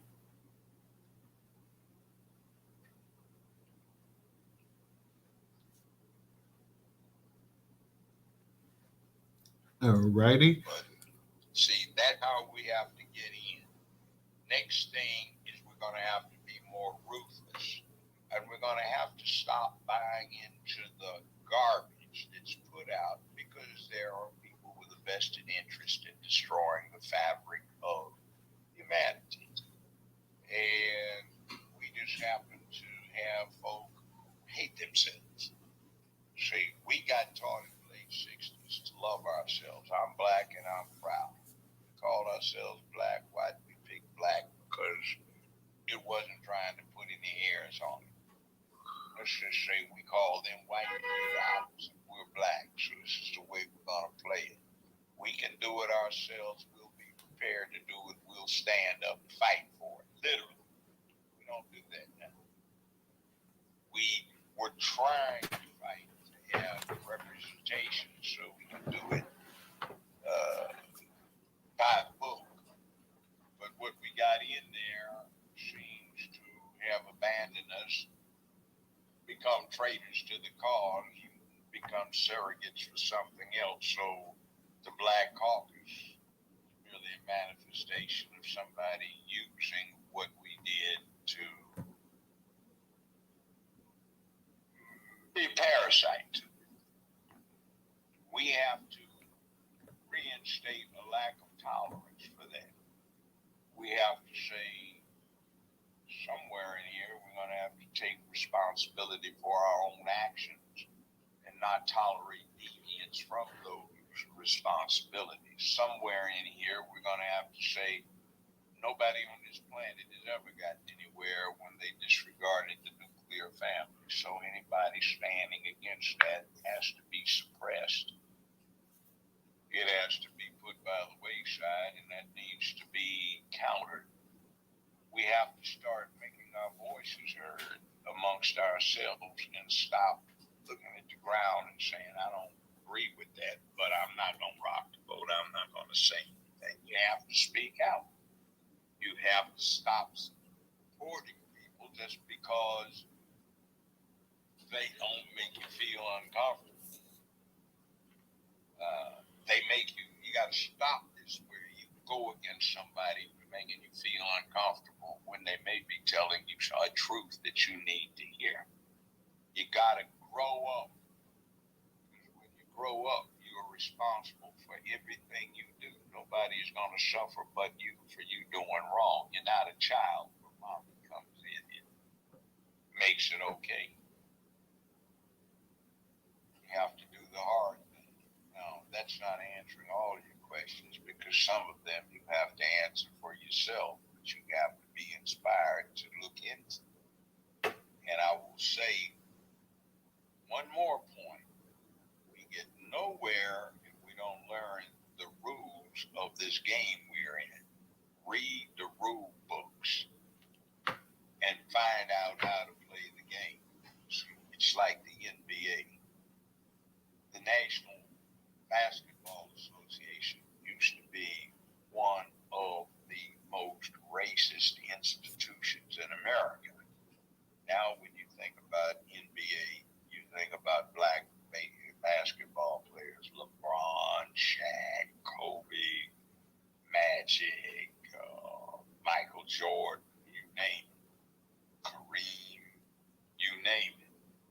But once, there were no black people. Now there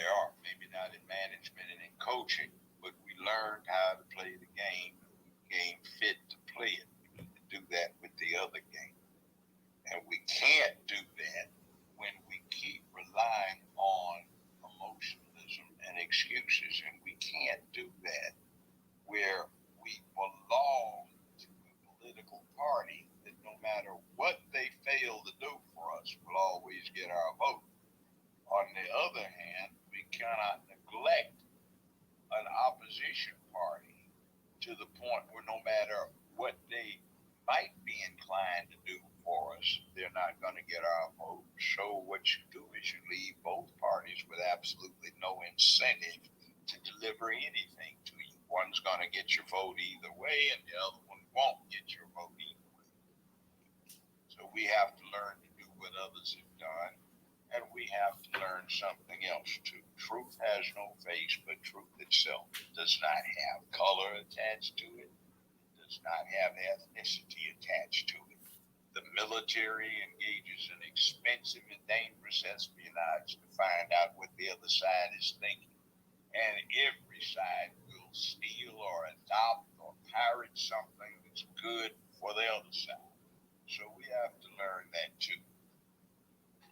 And when we start becoming more ruthless, effective, and objective in our politics, other things will get better, because unless you want to go to war like H. Rap Brown was talking about, which most black folk are not going to do, then you deal with politics, which is a device to avoid armed conflict. So with that said, I pass the mic. I hope I touched on a few points, man. All right. We're gonna get to our. These are gonna be our last four speakers for tonight. We're gonna have Tammy. We're gonna get the OG, Black Majority, and Ray. So anybody else that wants to speak, then you're gonna have to wait to space tomorrow, because we don't want to keep the judge too late. So we're gonna have the last four speakers for the night in that order exactly as well too. So Tammy, go ahead and unmute your mic.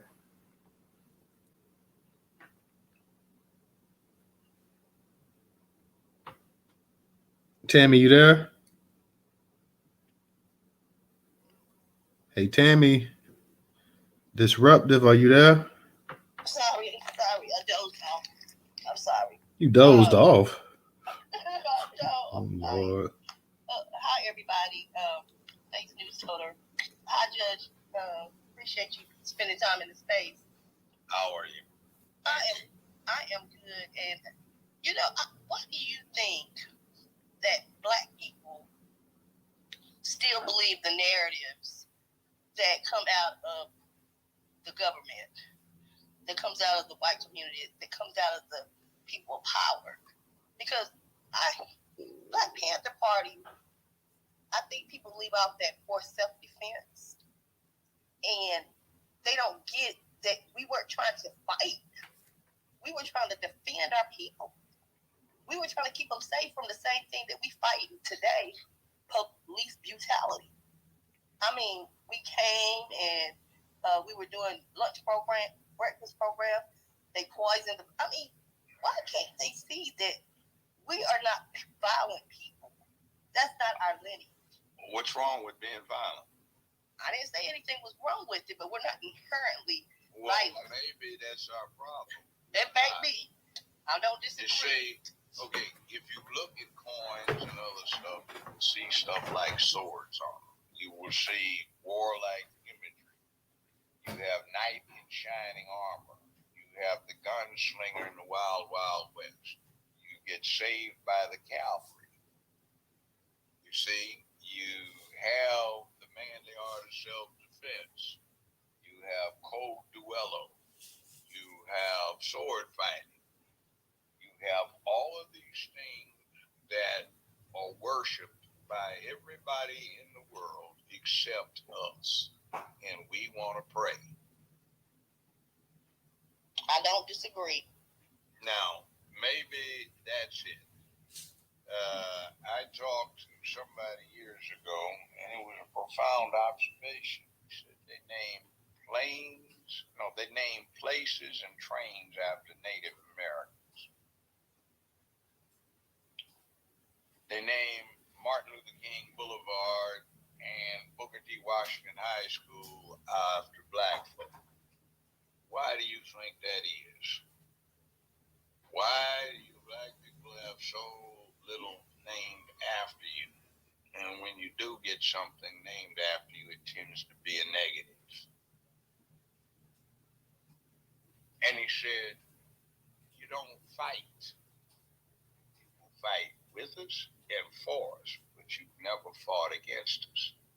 And you don't have anybody in the world that will fight against us because everybody else has it. China is dangerous. China fought against us in Korea. The Koreans fought against us. Japanese sure as hell fought against us. The Italians fought against us. The Irish, they fought the Civil War on both sides. And a lot of us have English ancestry, they say, and we sure enough had a lot of bloody fighting with the Irish and the Scotch and the French and the Germans and the Russians. Said, now, name me somebody in Africa that's had a war with us or any of our allies. Nobody. Everybody walks over you. So your identified home country gets no respect.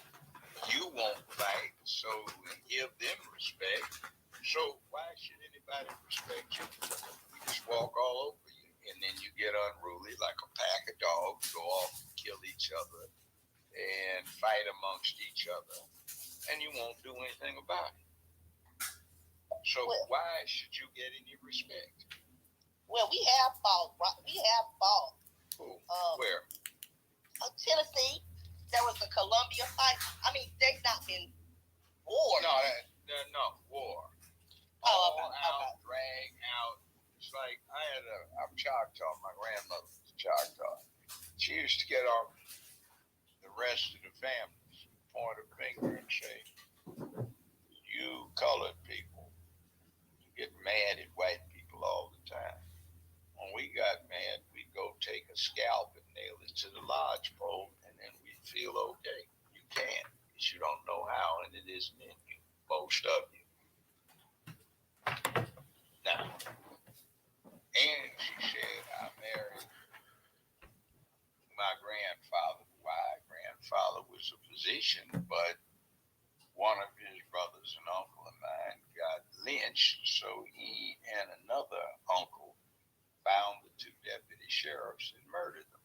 That's been back in the 19th century, and that was before he became a doctor. He said he's got what it takes to be a man. The rest of you don't. That's why I'm with him.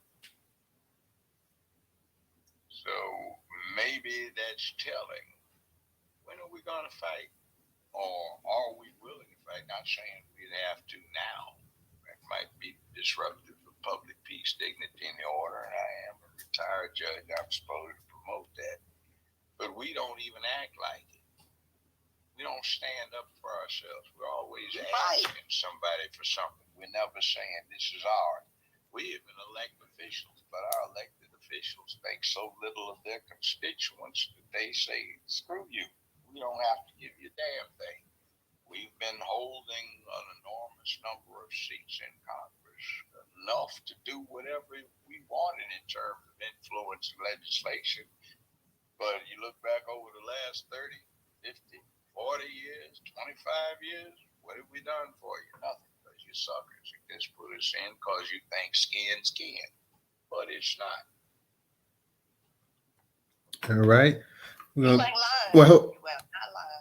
lying. Tammy, we got to move on to the next speaker real quick. Let me go ahead and get to OG. OG, go ahead and unmute your mic. Yeah, okay, great. Thank you guys. Newstoter, I appreciate you bringing me up. You guys hear me? Yeah, we hear you. Okay. Loud and clear. Shout out to the room.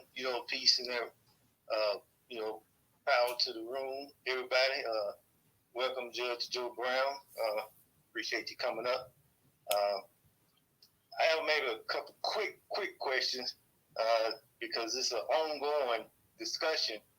I wanted to know maybe what you thought about these classifications, the nomenclature that we need to use to be able to identify, in these reparation petitions. The reason I'm asking is because, there's, the thing called the preamble. Do you think that we need to mention each classification in the preamble, or do we need to try to find some common characteristic name that's going to speak for everybody? Well, let's put it this way. Why waste the time if the state legislators, the federal legislators that we elect aren't going to do anything with it? Why aren't they doing their job? See, the rest of us have to earn day-to-day livings, and we elect folk whose job it becomes to represent us and deliver good governance. Why aren't they doing their good job? So isn't that their job to come up with those preambles and justifications and at least draft the legislation that is proposed? They haven't done any of that. So why do we tolerate their continued occupancy of these legislative houses where they're supposed to be representing us? That's rule one. See, what you're proposing is nice, but it takes a legislator to introduce it in front of a legislative body, because the only way that we're going to get this is somebody's legislature, state or federal, will have to deal with an enablement act and an act that would be joint to finance it, to pay for it. So we don't get the money and we don't get the law, it's not going to happen. An executive act can't do it. It can be encouraged, but it's not going to happen without legislative action. And we've got legislative bodies that can do something about it, but they don't. An Appropriations and Enablement Act is necessary. So to get that, it is necessary to put in place legislators who will deal with enablement and appropriations. Okay. Now, talk to your damn congressman or congresswoman and say, what the hell's the matter with you? And if you start coming up with excuses, say, well, I'm sorry, but I've read some of what you were sponsoring, and it has absolutely nothing to do with anybody in my circumstances, but I voted for you, so how come they get this and they aren't the ones that cast the vote? What's wrong with you? Well, the groups, they seem to be sure of who they are, regardless of the classification, regardless of Obama, taking Negro out of the nomenclature. All the groups at one point seems to be sure of who they are, okay? But there's going to be 15 groups going in trying to, seek reparations for a single group that was enslaved. Well, let's put it this way. Again, who is over your congressional district, your House district? Who represents you? And if the person representing you isn't doing what you think they ought to do, turn them out. Get somebody else. Well, right now we just real quick, OG, because we're trying to get ready to close the space out. So I'm sorry, I didn't want to drag it out. I know, but I'm saying that is not the excuse. In other words, expose the people. Like, what are you doing? No. And when somebody says, I want your vote, say, no, you haven't delivered anything. We've got a congressman here in the 9th district for the state of Tennessee. In 16 years, his only piece of proposed legislation was a binding resolution to mandate the use of paper straws in the congressional cafeteria. And he represents a 92% black district. What the hell? And I don't understand how he keeps getting the block vote to return him back again and again, and he's done nothing unless the electorate is stupid. Now, they've got a thing here in American politics, and I leave this with you. You get the representation you deserve. And if you don't deserve good representation, you won't get it. If you deserve it by earning it, you will get it. Understood. Thank you, Joe Brown. Thank you, All Judge. right. Okay. All right. Let's go to Black Majority State. How you doing tonight, Black?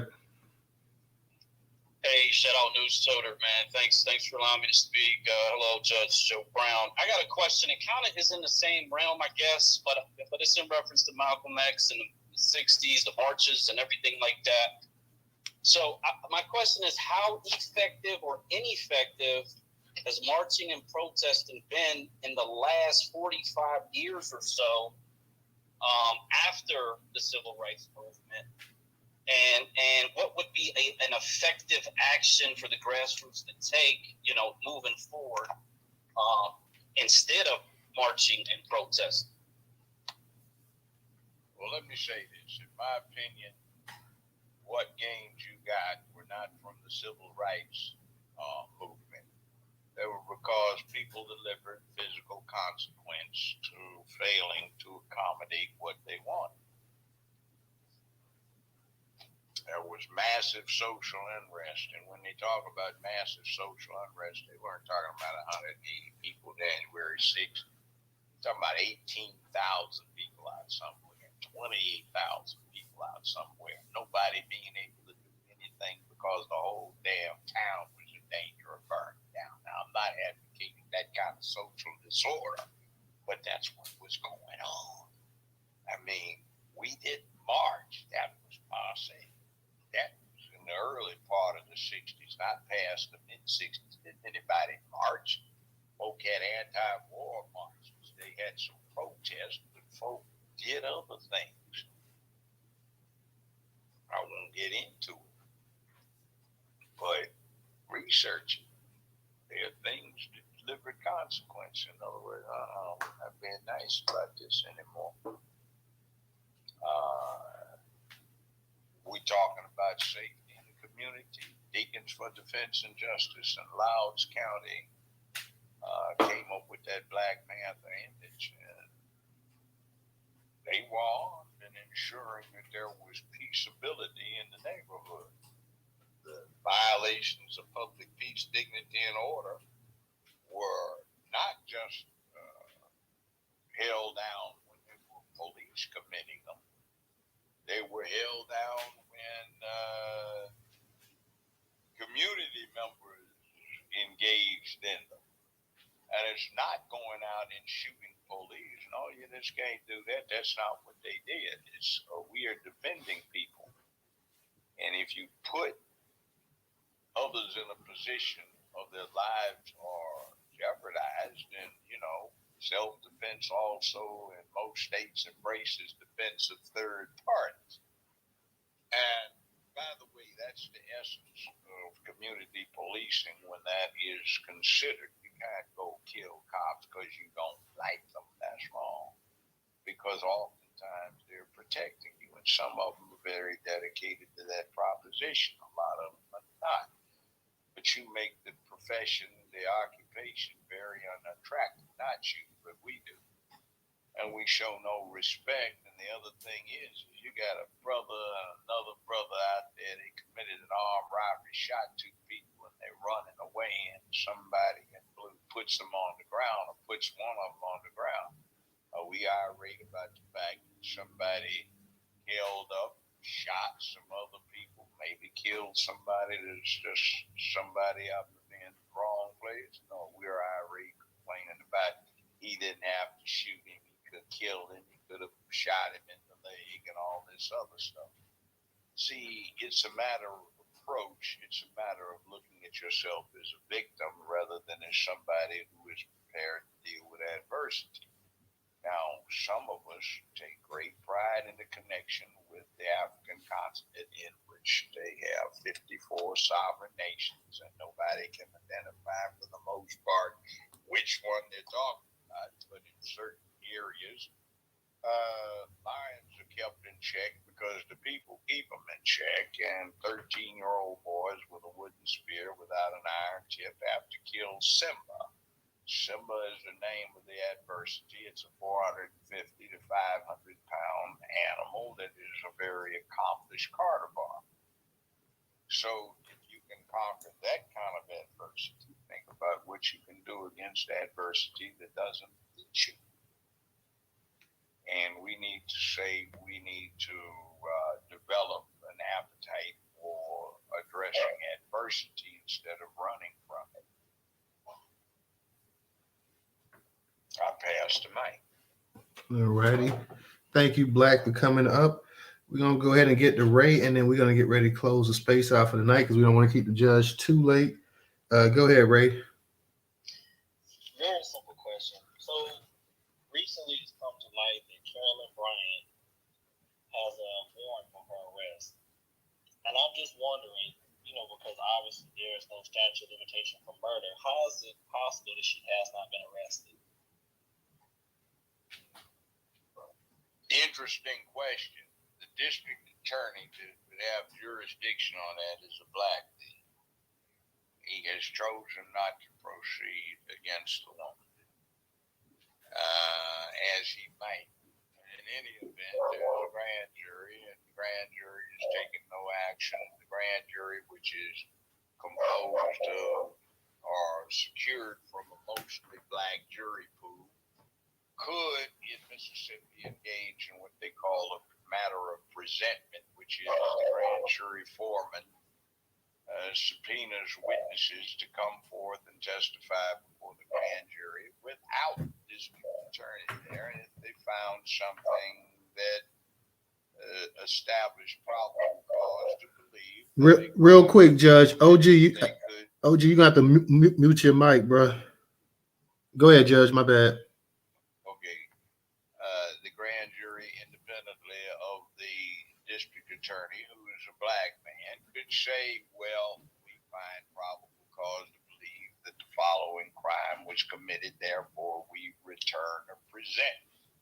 If the district attorney's representative was invited before the grand jury, and in Mississippi, as in Tennessee, the DA's office has to be invited in front of the grand jury. That it's can't bogart it like they can some other states and say, I'm coming in front of you. Well, we didn't invite you. We have other things to attend to, maybe investigating your office. But in any event, if they get in front of the grand jury, they can